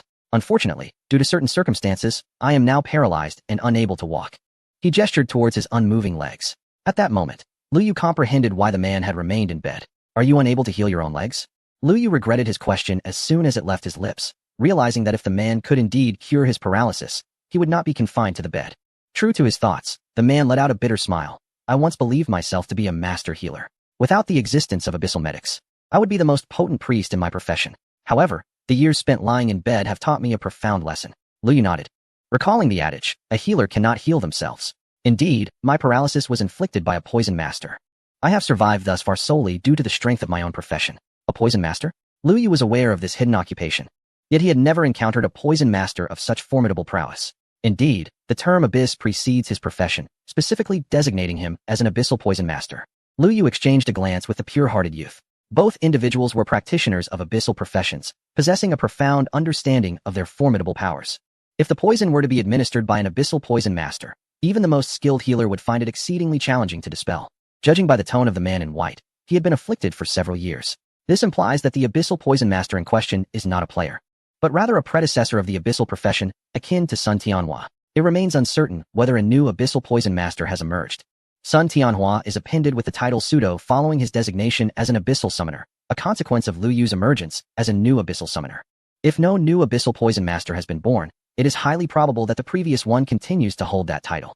The power of the abyss extends beyond mere professions. It can also influence equipment, items, and even skills. However, Lu Yu is aware that the primary avenue to gain the abyssal gaze is to be among the top 10 to enter the abyss. At that time, players typically lacked equipment, items, and skills, leading to its effects being confined to the profession alone. Do you know if that abyssal poison master is still alive? How much do you know about him? Lu Yu sought to gather as much information about the abyssal poison master as possible. To incapacitate a skilled healer to the point of bed rest, Lu Yu did not perceive him as aligned with the human faction. He is most likely still alive, though my knowledge of him is limited, and I believe what I encountered was merely a fragment of his essence. A fragment? Indeed, I am unsure if you are familiar. But upon reaching a certain level, our existence undergoes transformation. For instance, beings of other races can transcend racial barriers and manipulate their projections. The man had intended to mention projections, yet the concept inherently entailed certain truths of the abyss, which humanity had yet to fully comprehend. Lu Yu nodded, understanding the man's abrupt cessation. Just as Jin Wu had alluded to some abyssal secrets, only to suffer repercussions from the abyss itself. The man would likely face similar consequences should he reveal even a hint of the abyss's truths.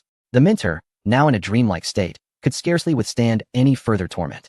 Lu Yu proactively remarked. I grasp your notion of a fragment. We recently encountered a projection of Jin Wu, and your disciple was present. The mentor from Dreamlike Jiangnan nodded in acknowledgement. Lu Yu then pondered the Goblin General within his summoning space, which had also been connected to the consciousness of the Goblin General.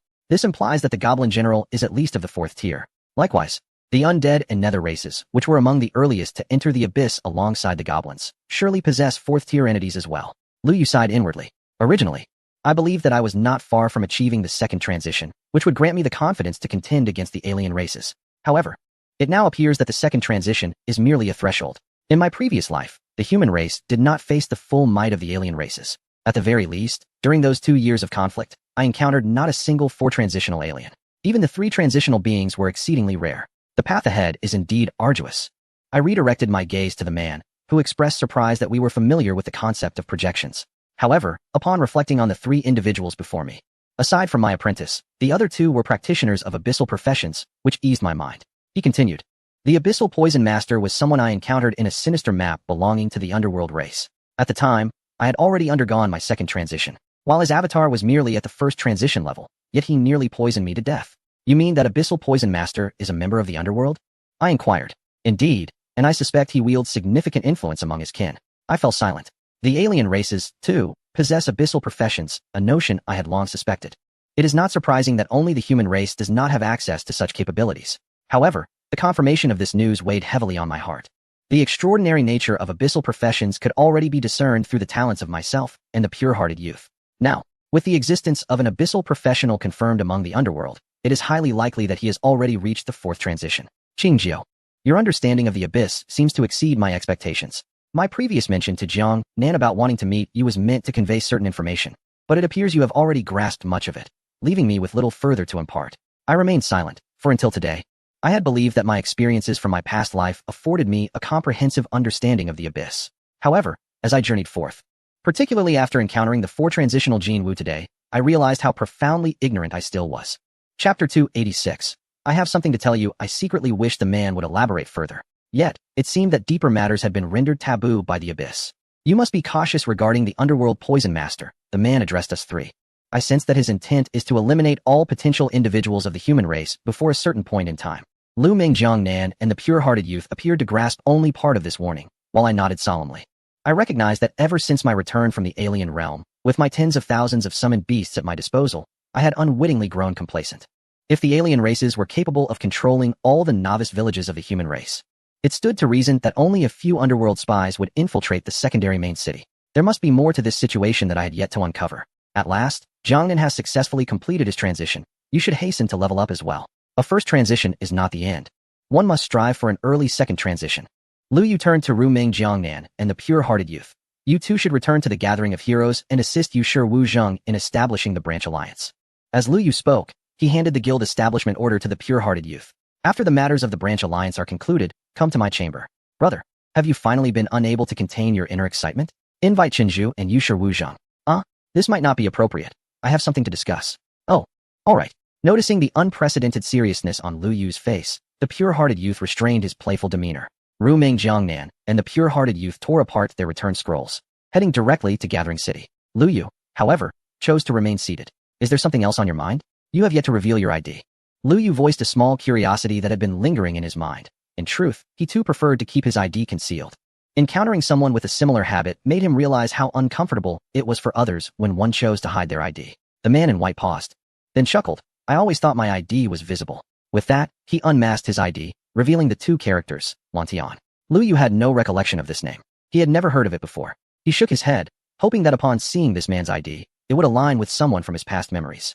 In his previous life, he had never encountered a 2nd Saint Hand class, hence it was not surprising that he had never heard of the name Lantian. I actually have many inquiries for you. I just wonder if you can express them. Seeing that you are not in a hurry to depart, I surmise you might be willing to share, although it may be challenging. Even if we substitute with alternative expressions, it may not suffice. Lantian almost directly conveyed to Lu Yu. I know what you wish to ask, but due to certain restrictions, I am unable to disclose that information. And we cannot circumvent these rules. Yet, Lu Yu remained undeterred, for even knowing a fraction more would be immensely beneficial for his forthcoming endeavors. I will pose the question. If you deem it permissible, please respond. If not, remain silent. Lantian pondered for a moment. I am uncertain if you can articulate it. You should be able to. Lu Yu felt that certain restrictions were relatively lenient towards him. At the very least, he had previously mentioned the term projection without incurring punishment from the abyss. Nonetheless, he resolved to exercise caution, for leniency does not imply a lack of boundaries. Mentioning a concept related to the truth of the abyss might indeed provoke retribution. A punishment even the fourth transition Jin Wu would avoid. Lantian maintained his smile, signaling to Lu Yu that he could commence his inquiries. Lu Yu pondered for a moment and inquired, "Have you ever visited foreign races?" He was confident that this question would not be problematic, as even the most ordinary players were familiar with the concept of foreign races. Prior to his visit to these races, he had mentioned his intentions to more than one person, and none had faced any repercussions. His inquiry was not a genuine quest for knowledge about whether Lantian had ventured to foreign lands. Rather, he surmised that Lantian likely had not. His real intention was to ascertain whether the racial barrier had existed in previous epochs as well. Lantian quietly contemplated the implications of Lu Yu's question and soon grasped his meaning. However, he merely maintained his smile, refraining from any verbal response. This indicated that the question lay within the realm of the unanswerable. Nevertheless, the inability to respond could still offer Lu Yu some subtle hints. Lu Yu then asked, "Which generation of holy hands do you belong to?" This time, Lantian swiftly comprehended that Lu Yu was inquiring about the current epoch. Yet, he continued to wear his smile. Lu Yu furrowed his brow. Was this also something that could not be divulged? Are there foreign races within the realm of humanity? Here, the term foreign races certainly did not refer to projections. On this occasion, Lantian finally spoke. "I have not left this cave for a long time." Listening to Lantian's response, Lu Yu fell silent. This statement was tantamount to saying nothing at all. After 3 consecutive questions yielding no useful answers, he recognized the stringent information blockade enforced by the abyss. Deciding not to squander any further time, he rose and offered a respectful bow to Lantian, saying, "I shall not disturb your rest any longer." Lantian maintained his smile and replied, "Once your red name disappears, you may seek out Song Qingyin for a chat. He is not a bad person." This remark took Lu Yu by surprise, yet he nodded in agreement, understood. He retrieved a return scroll from the guild's warehouse, specifically the one for Ji City. He could not use the return scroll for Lingfeng City due to being wanted by Song Qingyin, but he was not being pursued by Sun Hanyu. Thus the scroll for Ji City was available for his use. A flash of light enveloped him as he appeared at the teleportation array in Ji City. The speed of the teleportation array remained impressive. Just as Lu Yu contemplated this, he received a message from the pure-hearted youth. "Brother, we are preparing to log off and head to your room." Clearly, this group had coordinated among themselves and set aside their current tasks to log off directly, likely having been awaiting Lu Yu to share some information. Reflecting on this, Lu Yu clicked the log out button. There were indeed matters that warranted their awareness. Chapter 287. The truth of the abyss. As the gaming pod opened, darkness enveloped him. It was now 3 o'clock in the early summer morning. In just 1 hour, the night outside will gradually fade, but for now, it remains enveloped in darkness. On the path outside the villa, a faint glow from the streetlights casts a gentle illumination, not blinding, yet sufficient to reveal the way beneath one's feet. Lu Yu stepped out of the gaming pod and turned on the lights in his room. This bedroom is a suite, complete with a private bathroom and a small tea room. Lu Yu first took a shower, then made his way to the tea room and opened the storage cabinet.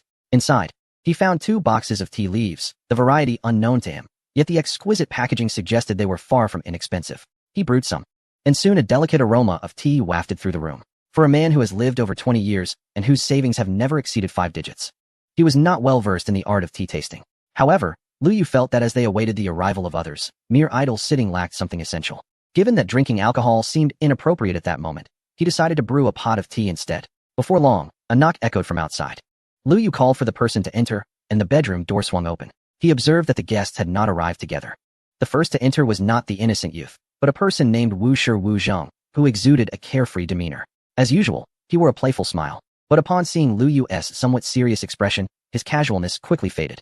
Lu Yu picked up a cup and poured some tea for Wu Zheng, saying, "Have a cup of tea while we wait for the others." Wu Zheng accepted the cup without asking whether Lu Yu had discarded the first brew, took a small sip, and immediately set the cup down, too hot. The second to enter was Chen Zhu, who did not knock, but simply pushed the door open and wheeled himself inside. He glanced at the gaming pod, then at the bed, finding it empty. Before heading towards the bathroom, Lu Yu called out, "I'm here." Only then did Chen Zhu notice Lu Yu and Wu Zheng in the tea room. And he approached, saying, "Haha, brother Yu, your bedroom even has a tea room. Mine doesn't even have a private bathroom. Why don't we switch? If you're up for the trouble, let us trade." Just as Chen Zhu was about to speak further, he spotted the innocent youth and Rumeng Jiangnan at the door and promptly shook his head. "Forget it, if I switch. The 2 young ladies next door will surely be after me." The innocent youth knocked on the door. "Big brother, may we come in?" "Come in," Lu Yu replied. The innocent youth bounced into Lu Yu's bedroom, while Rumeng Jiangnan, trailing behind, appeared somewhat shy. Once they entered the tea room, Lu Yu noticed that both young ladies had applied light makeup. Their outfits, though seemingly casual, were evidently carefully selected. with subtly low necklines and exposed waists hinting at a deliberate charm. Particularly striking was the fact that both had chosen to wear only extremely short shorts, their snow-white thighs exposed, exuding an allure that captivated any male presence. Thus, the two young ladies, who were first to receive the news and resided closest, arrived the latest, having taken their time to meticulously adorn themselves in their respective chambers. Lu Yu, feeling a wave of exasperation, took a deep breath, suppressing a myriad of peculiar thoughts. The tea room was inherently small, and with the entry of several individuals, it felt even more constricted.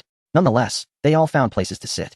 Lu Yu poured each of them a cup of tea, finally serving himself as well. Noticing Lu Yu's silence, they refrained from speaking. Even the youthful prankster, who often teased Lu Yu, now sat obediently with lips sealed, for she understood that being summoned at such an hour must pertain to matters of great significance. Given the peculiar events they had encountered together earlier that day, along with the inexplicable words of Jin Wu and Lan Tian, she sensed that Lu Yu was about to divulge information that could potentially alter the course of her existence. Lu Yu lifted his teacup, taking a delicate sip before placing it down with an inscrutable expression. Since earlier, he had been contemplating how to commence his discourse. The matter of his rebirth was certainly not to be broached. How, then, could he elucidate his awareness of the abyss's truths? This conundrum was somewhat vexing. For without mentioning the rebirth, he could not adequately clarify the authenticity and rationale of the abyss. However, he soon found solace in the thought. Why must he justify the authenticity and rationale at all? The emergence of the abyss was inherently absurd to any rational individual. There existed no semblance of truth or logic in such occurrences. His aim was not to persuade those present to believe in the veracity of this phenomenon, but rather to inform them of the impending events. Given Lu Yu's esteemed stature in their eyes, no excessive explanation was warranted.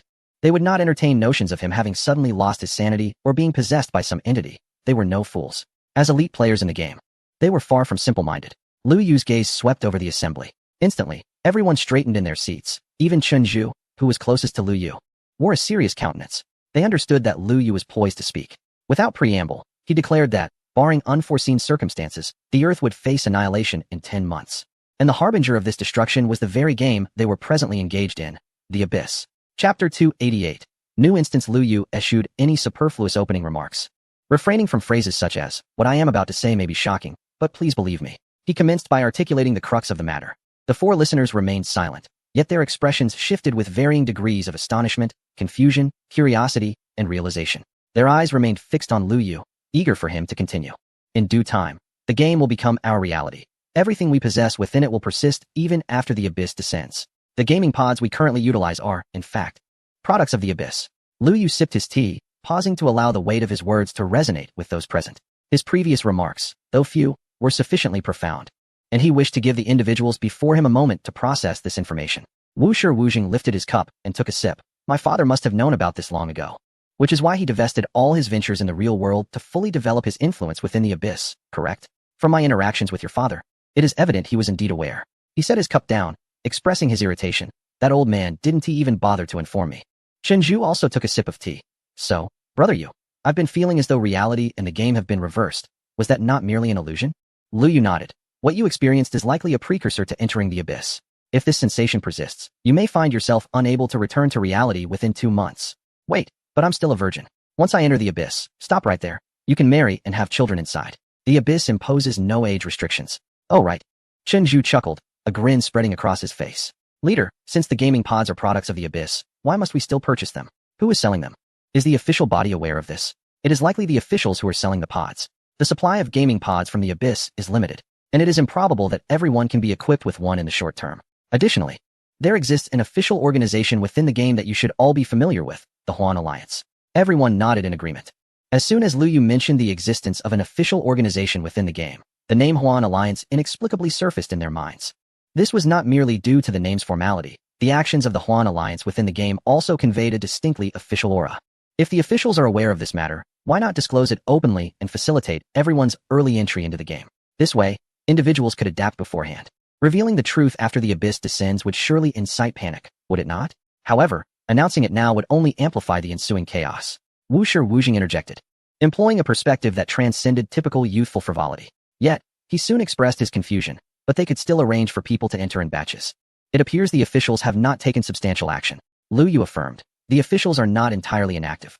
The Abyss app that mysteriously appeared on our phones is indeed a creation of theirs. Moreover, there is a significant reason why this information will not be widely disseminated. The more individuals who know about the Abyss's impending arrival, the sooner it will manifest.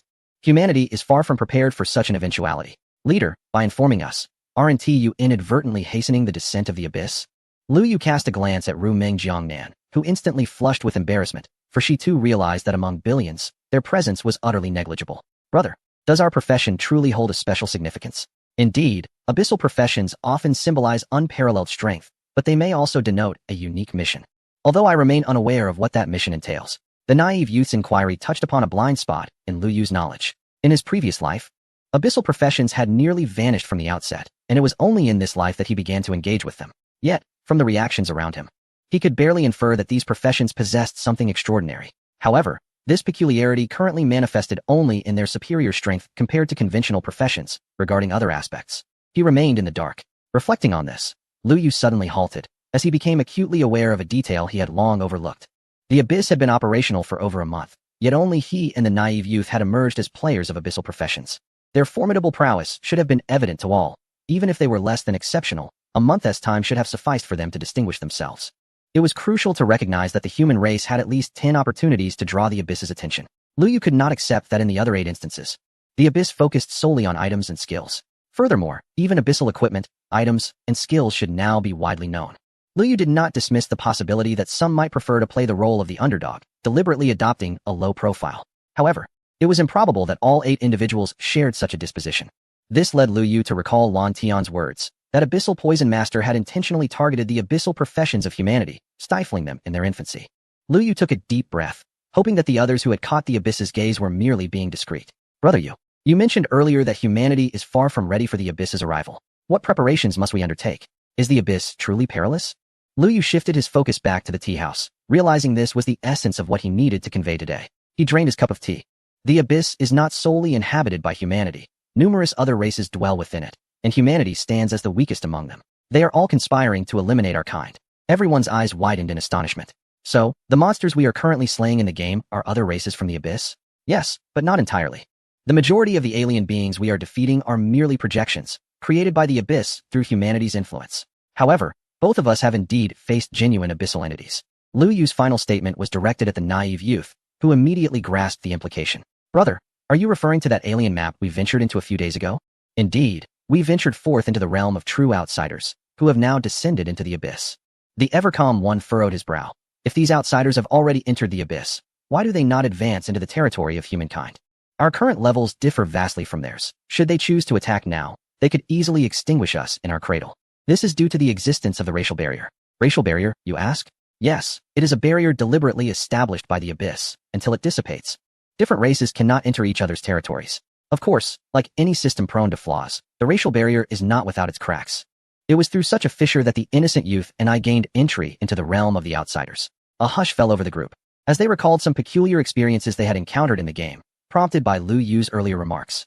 Jiang Nan in a dream thought of the conversation he overheard today between the Golden Crow and the Blue Field. The innocent youth, too, remembered the strange space she had once fallen into. The ever-calm one and Chun Zhu shared similar experiences. Previously, everyone assumed it was merely the game gearing up for a new mode or instance.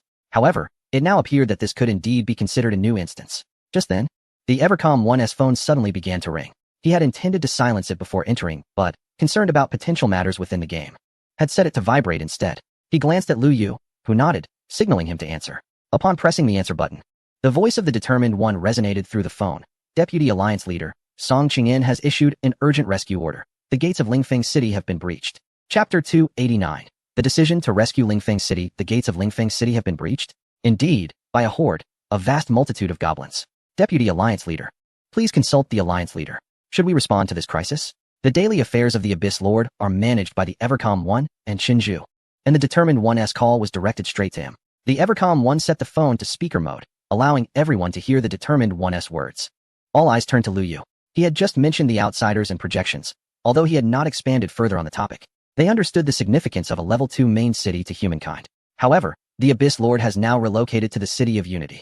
Although the City of Unity has yet to be formally established, future developments will undoubtedly revolve around it. In other words, rescuing Lingfeng City holds little significance for the Abyss Lord. Let us summon the Abyss Lord and proceed to rescue Lingfeng City. Without hesitation, Lu Yu made the decision and rose to his feet. The Evercom 1 immediately followed suit. Determined 1. You and the other captains rally your forces and prepare to assist Lingfeng City. The Alliance Leader and I will log in at once. Alright, I shall convey the message to them. With a serene demeanor, he hung up the phone and nodded at Lu Yu. Brother Yu, I will proceed to organize the personnel. Lu Yu then addressed the pure-hearted youth and the others. You should all accompany him. We cannot afford to lose Lingfeng City. Understood, everyone replied in unison.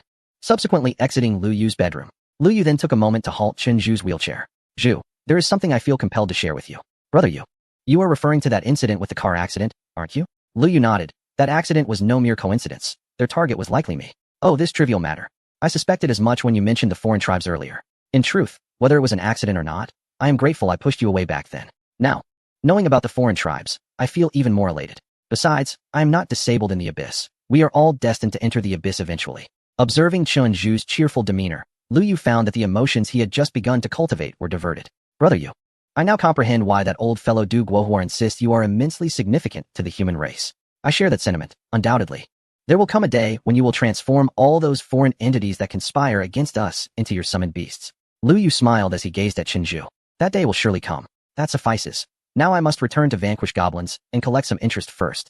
Lu Yu propelled Chen Zhu's wheelchair back to his room and assisted him into the gaming pod. Watching Chen Zhu log into the game, Lu Yu then returned to his own room, approaching the gaming pod. Although the brief meeting had been interrupted, all crucial matters had been addressed. Lu Yu had revealed the truth of the Abyss to the Serene Group, as the Abyss Lord had truly begun to take shape. Regarding the forthcoming developments, Lu Yu hoped that they would not continue to approach matters with a mere gaming mindset.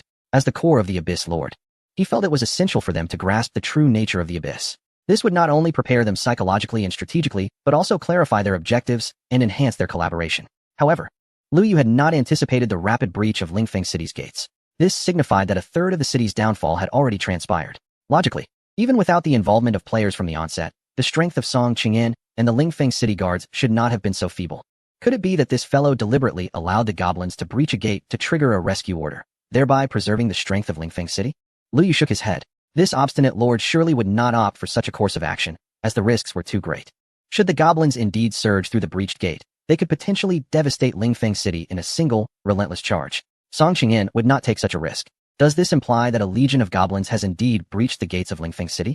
Lu Yu tapped his head, realizing that the Lord of the Abyss was absent from Lingfeng City, and concrete information was currently unattainable. Nevertheless, the salvation of Lingfeng City is imperative. This necessity arises not only from the city's significance to humanity, but also from the Lord of the Abyss needing to convey to all players that he does not oppose them or Lingfeng City. If this were merely a game, such a stance would hold no significance. However, it transcends a mere game. Should this attitude remain unexpressed, when the Abyss truly descends and humanity faces the onslaught of alien races, players will recall the Lord of the Abyss's indifference today. At that juncture, Lu Yu's call for humanity to unite would become exceedingly arduous. In a more extreme scenario, they might even question whether the Lord of the Abyss stands with humanity. After all, traitors and spies are prevalent in every race and era. Lu Yu was acutely aware that his own stance was inconsequential. He must also ensure that others comprehend his position. Entering the gaming pod, he logged into the game. With a flash of white light, he reappeared in Jui City. The construction of Jui City was in full swing. The shops destroyed during the Battle of the Stags were undergoing repairs. Wu Tianju, Sun Miao, and others were directing a group of auxiliary NPCs in forging equipment and concocting potions, preparing for the city's forthcoming development. The guard squad had also been re-established, commencing normal patrols and security measures. The most conspicuous sight was the giant laboriously stacking the city walls, one hand gripping a stone and the other smoothing mortar with great vigor. Lu Yu did not spot Sun Hanyu and had no intention of searching the central hall. His current objective was to provide aid to Lingfeng City. With millions of players in Lingfeng City mobilized by the rescue order, a mere few legions of goblins would surely be insufficient. However, as the chief assistant to the Lord of the Abyss, his presence was essential. It was lamentable that, despite his intent to offer assistance, his wanted status prevented him from teleporting directly to Lingfeng City. He was compelled to traverse on foot. Fortunately, given his current speed, he would arrive in less than 2 hours. He summoned his steed, set the destination to Lingfeng City, and allowed the steed to gallop freely. He then sent a message to the untroubled one, inquiring whether there was detailed information regarding the defense of Lingfeng City. Simultaneously, he logged onto the forum, anticipating that such a significant event would be reported there. Chapter 290, The Defense of Lingfeng City. Indeed, the forum's homepage featured a striking deep red headline. Shocking. The 3 secondary main cities of humanity have simultaneously suffered damage, and the instigators are none other than these. The unmistakable scent of clickbait wafted through the air, prompting Lu Yu to recognize the author without even glancing at the article. Indeed, it was none other than the innocent little girl. During Lu Yu's time away in a foreign land, he was unable to access the forum, and upon his return, the first thing he encountered was this very blogger. What Lu Yu was unaware of was that the once pure-hearted little girl had entered the Abyss forum with the clout of 1 million followers. Remarkably, in less than 2 months, she had amassed 10 million fans. This phenomenon was not solely due to her eye-catching article titles. More importantly, she consistently provided the latest and most accurate first-hand information. The images and videos accompanying her articles were captured from angles so ingenious that they bordered on the impossible. When Lu Yu faced the boss, the Blue Wolf King and the Forest King, and the guild establishment decree was revealed. The innocent little girl had captured intricate details of the decree from an improbable angle. At the time, Lu Yu even questioned whether he had been unknowingly stalked by an assassin, but as similar photographs failed to resurface, the matter faded into obscurity. This time, the innocent little girl's post was equally striking. 3 secondary main cities were simultaneously under siege. Astonishingly, the Goblin tribe's attack was not solely aimed at Lingfeng City. Lu Yu clicked on the article, which began with 3 images depicting damaged city gates. Not only had Lingfeng City's gate been breached, but the gates of all 3 secondary main cities had also fallen. This revelation sent a jolt through Lu Yu's heart. How many legions had the adversary deployed in one fell swoop? Beneath the images lay a lengthy and detailed description. Lu Yu bypassed the accounts of the other 2 main cities and focused solely on the battle occurring at Lingfeng City. While Lu Yu was engaged in a fierce battle outside the Gathering City with 1 million players, Lingfeng City was entangled with the Goblin Legion outside its walls. 3 legions, comprising 40,000 goblins, had formed ranks at the southern city gate, compelling all players to steer clear of that entrance. Lacking direct conflict of interest and without any leadership, players were reluctant to provoke these level 60 to 70 goblins. To them, it mattered little whether these goblins were assaulting Lingfeng City or celebrating Song Qingyin's birthday. As long as they were not disturbed, it was of no concern. The only sentiment among the players was frustration at the blockage of the southern gate, forcing them to exert effort to navigate to the other entrances, a considerable inconvenience. New players who had just entered contemplated filing complaints against the developers, but the veteran players, who had been around since the game's launch, were already accustomed to such anomalies. This game invariably harbored similar bugs. However, when it came to lodging complaints, there was simply no avenue available, truly, not even a door to knock on. Yet soon, players realized that not only was the southern gate of Lingfeng City under siege by goblins, but other gates were also under strict lockdown. Entry was permitted, but exit was forbidden. Re-entry required the use of teleportation scrolls. All 4 city gates had been sealed. Players outside the city, upon receiving this news, chose not to return, continuing to level up in the wilderness. With little to occupy them, the players within the city gradually logged off, resulting in a significant depletion of the player force in Lingfeng City, leaving only the existing guard troops to defend it. When the Lord, Song Qingyan, learned of this grim news, he nearly lost his composure. However, he could not permit the gates to be opened. Tens of thousands of goblins lay in wait outside. Although they were concentrated at the southern gate, it would not take long for them to shift their focus to the other gates. Opening the gates would leave Lingfeng City utterly exposed before the goblin horde, allowing them to invade at will. This predicament underscored the players' ignorance of the abyssal truth, as humanity lacked the cohesion necessary to withstand such a siege, with no player possessing the awareness to rally together. Under the stark emptiness within Lingfeng City, the goblin horde initiated their assault. Despite lacking siege machinery, their overwhelming numbers and reckless courage propelled them to repeatedly batter the gates, disregarding the ferocious counterattacks from the defenders atop the walls. With the relentless onslaught of 40,000 goblins, the gate's protective shield rapidly diminished to below half its strength. The goblins concentrated all their might on the southern gate, their objective clear, to break through at any cost. The defending commander soon recognized the dire situation and sought permission from Song Qingyan to redirect all defensive forces to the southern gate. However, Song Qingyan declined. Even though the goblin horde showed no signs of feigned attacks elsewhere and no opposing forces lurked within miles of the other gates, he remained resolute in his decision. Nevertheless, acknowledging the precarious state of the southern gate, he did allocate a portion of the defending forces for reinforcement. The goblin assault on the southern gate was ultimately repelled, resulting in the annihilation of the entire goblin contingent. This battle, although it lasted less than 3 hours, inflicted a staggering 80 damage to the southern gate. In the end, the gate held firm. The defending commander breathed a sigh of relief, yet Song Qingyan's expression remained grim. He ordered the engineering team to commence immediate repairs on the gate while intensifying patrols at the other entrances. However, the other gates remained eerily calm. The challenge of repairing the gate was immense. Lingfeng City, capable of accommodating millions of players, boasted grandiose gates. This led to the daunting reality that restoring a gate damaged to such an extent would be a monumental task. Even with the engineering team working tirelessly, it would take several days and nights to restore the gate to its former glory. Yet, merely 8 hours later, the goblin horde re-emerged. Being mere projections, they could not truly perish. As the goblins resurfaced, the faces of the defending soldiers turned ashen. They were unafraid of battle. But the prospect of facing an enemy that could not be vanquished was a daunting challenge for anyone. Moreover, The city gate's protective shield has yet to be restored to half its strength. Song Qingyin's expression darkened further. This was a situation he had anticipated, yet felt powerless to alter. Without hesitation, he ordered all the guards to fortify the southern gate. Although he sensed that the current predicament was precisely what the goblins sought to achieve, he still concentrated all defenders at the southern gate. Failure to consolidate their forces would mean the true vulnerability of the southern gate. Just as all the guards of Lingfeng City were gathered at the southern gate, a considerable number of goblin legions suddenly emerged at the northern gate. They did not come charging from afar, but rather materialized silently. Chapter 291. The northern gate breached. There was no warning, no defense. The sound of a charge echoed from the northern gate of Lingfeng City. 3 legions, all directly affiliated, launched an assault on the northern gate. Among these 3 legions, siege weapons were even present. By the time Song Qingyin realized the northern gate was under attack, the shield's strength had already fallen below 50%. He wished to send troops to assist, but the southern gate was equally precarious. Despite their numerical superiority, the goblin race opted for cunning tactics. The commander of the northern gate, named Mao, led 10 legions. At that moment, he was mounted on horseback. Observing the dwindling strength of the gate's shield, the human gate was alarmingly fragile, far too weak to withstand our onslaught. Another legion commander beside him concurred, indeed. Once we breach the gate, we shall rush in to destroy the Lord's manor, and together we will eliminate Song Qingyin. This secondary human stronghold will belong to our goblin clan.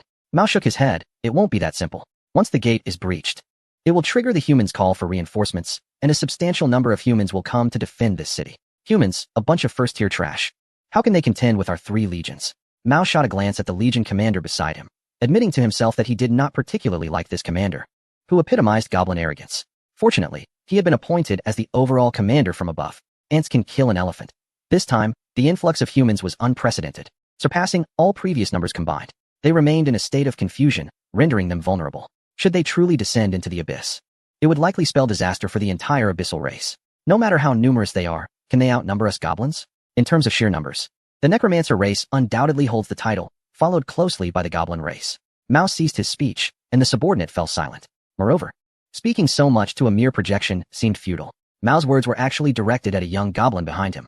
This goblin held a low rank, but was granted the privilege to ride alongside the commander. Mao occasionally glanced at him to ensure he had absorbed the essence of his remarks. As a projection, he yearned to convey his understanding of humanity back to the goblin tribe, and this was the only method available to him. The collapse of the northern city gate resembled a dam breached, for once a gap was created, it became impossible to halt the ensuing tide. In a matter of mere minutes, the northern city gate crumbled with a resounding crash. The air was instantly filled with the call for rescue. Mao raised his curved blade, shouting, "Charge in, straight to the Lord's mansion." 60,000 goblins surged into Lingfeng City, bypassing the destruction of shops and residences along the way, and heading directly toward the very heart of the city, the Lord's mansion of Lingfeng. Simultaneously, the players of Lingfeng City began to react. Even if they were unaware of the abyss's true nature, they understood the principle that when the lips are gone, the teeth are cold. If Lingfeng City fell, they would be left without a place to rest or resupply. Many players started to return to the city to fend off the goblins, with the first to arrive being the Huan Alliance. They had long been preparing, having participated in the defense at the southern gate, though at that time they had not exerted their full strength. Li Wei shared a perspective aligned with Song Qingyin, believing that the goblin tribe possessed more covert methods. Thus, he kept the main force of the Huan Alliance in a state of readiness. Even after the goblins reappeared at the southern gate, he refrained from deploying the full strength of the alliance. It was only upon receiving news that the northern city gate was under attack that he ordered the Huan Alliance to rush to the rescue. Unfortunately, Lingfeng City was too vast, and by the time they reached the northern gate, it had already been breached. Li Wei immediately commanded them to intercept the goblins en route, while contacting the major factions of Lingfeng City, requesting their assistance in the rescue. With only the limited manpower of the Huan Alliance, it was impossible to withstand the onslaught of the 60,000-strong goblin army. The Champion Alliance was the second to arrive. Du Guohua had just assisted Lu Yu in repelling a wave of attacks, and was preparing to log off for a rest, when he suddenly received the rescue call from Lingfeng City. This elicited a torrent of curses from him. How could a second-tier human city be incapable of dealing with a mere few thousand goblins? This marked his first true realization of the disparity between humanity and the other races. He had assumed that even in dire straits, the several thousand goblins outside Lingfeng City could be managed. However, it appeared that the most formidable force among humanity was not the NPCs of level 60 or 70, but rather the players who had yet to fully enter the abyss. Despite his frustration, Du Guohua nonetheless ordered the entirety of the Champion Alliance to return to Lingfeng City, promising that if they could hold the city, each member would receive a set of basic supply potions. Motivated by the promise of overtime rewards, the Champion Alliance surged back to the city, charging towards the goblins, whose levels were nearly double their own. At that moment, Pofuchin summoned the uncontentious to inquire whether they should gather their forces to aid Lingfeng City. Thus, even the Abyssal Lord, who had relocated to Ju Yizhai, responded to the call for aid, confirming their return. Lu Yu closed the post of the innocent young maiden. It must be said that the content of this post is exceedingly detailed, encompassing not only the entire course of the battle, but also the reactions of various factions involved. Lu Yu began to harbor suspicions regarding whether this seemingly innocent girl was backed by an intelligence organization of sorts. After all, how could one individual possibly grasp such a comprehensive understanding of the battlefield and its multifaceted dynamics in such a short span of time? As Lu Yu raced onward, he found himself nearing Lingfeng City. The sounds of spells clashing and the metallic clang of blades echoed ahead. The black-headed eagle soared aloft, commencing its reconnaissance of the entire battleground. Fully aware of his own formidable prowess, Lu Yu recognized that amidst the present chaos, he must identify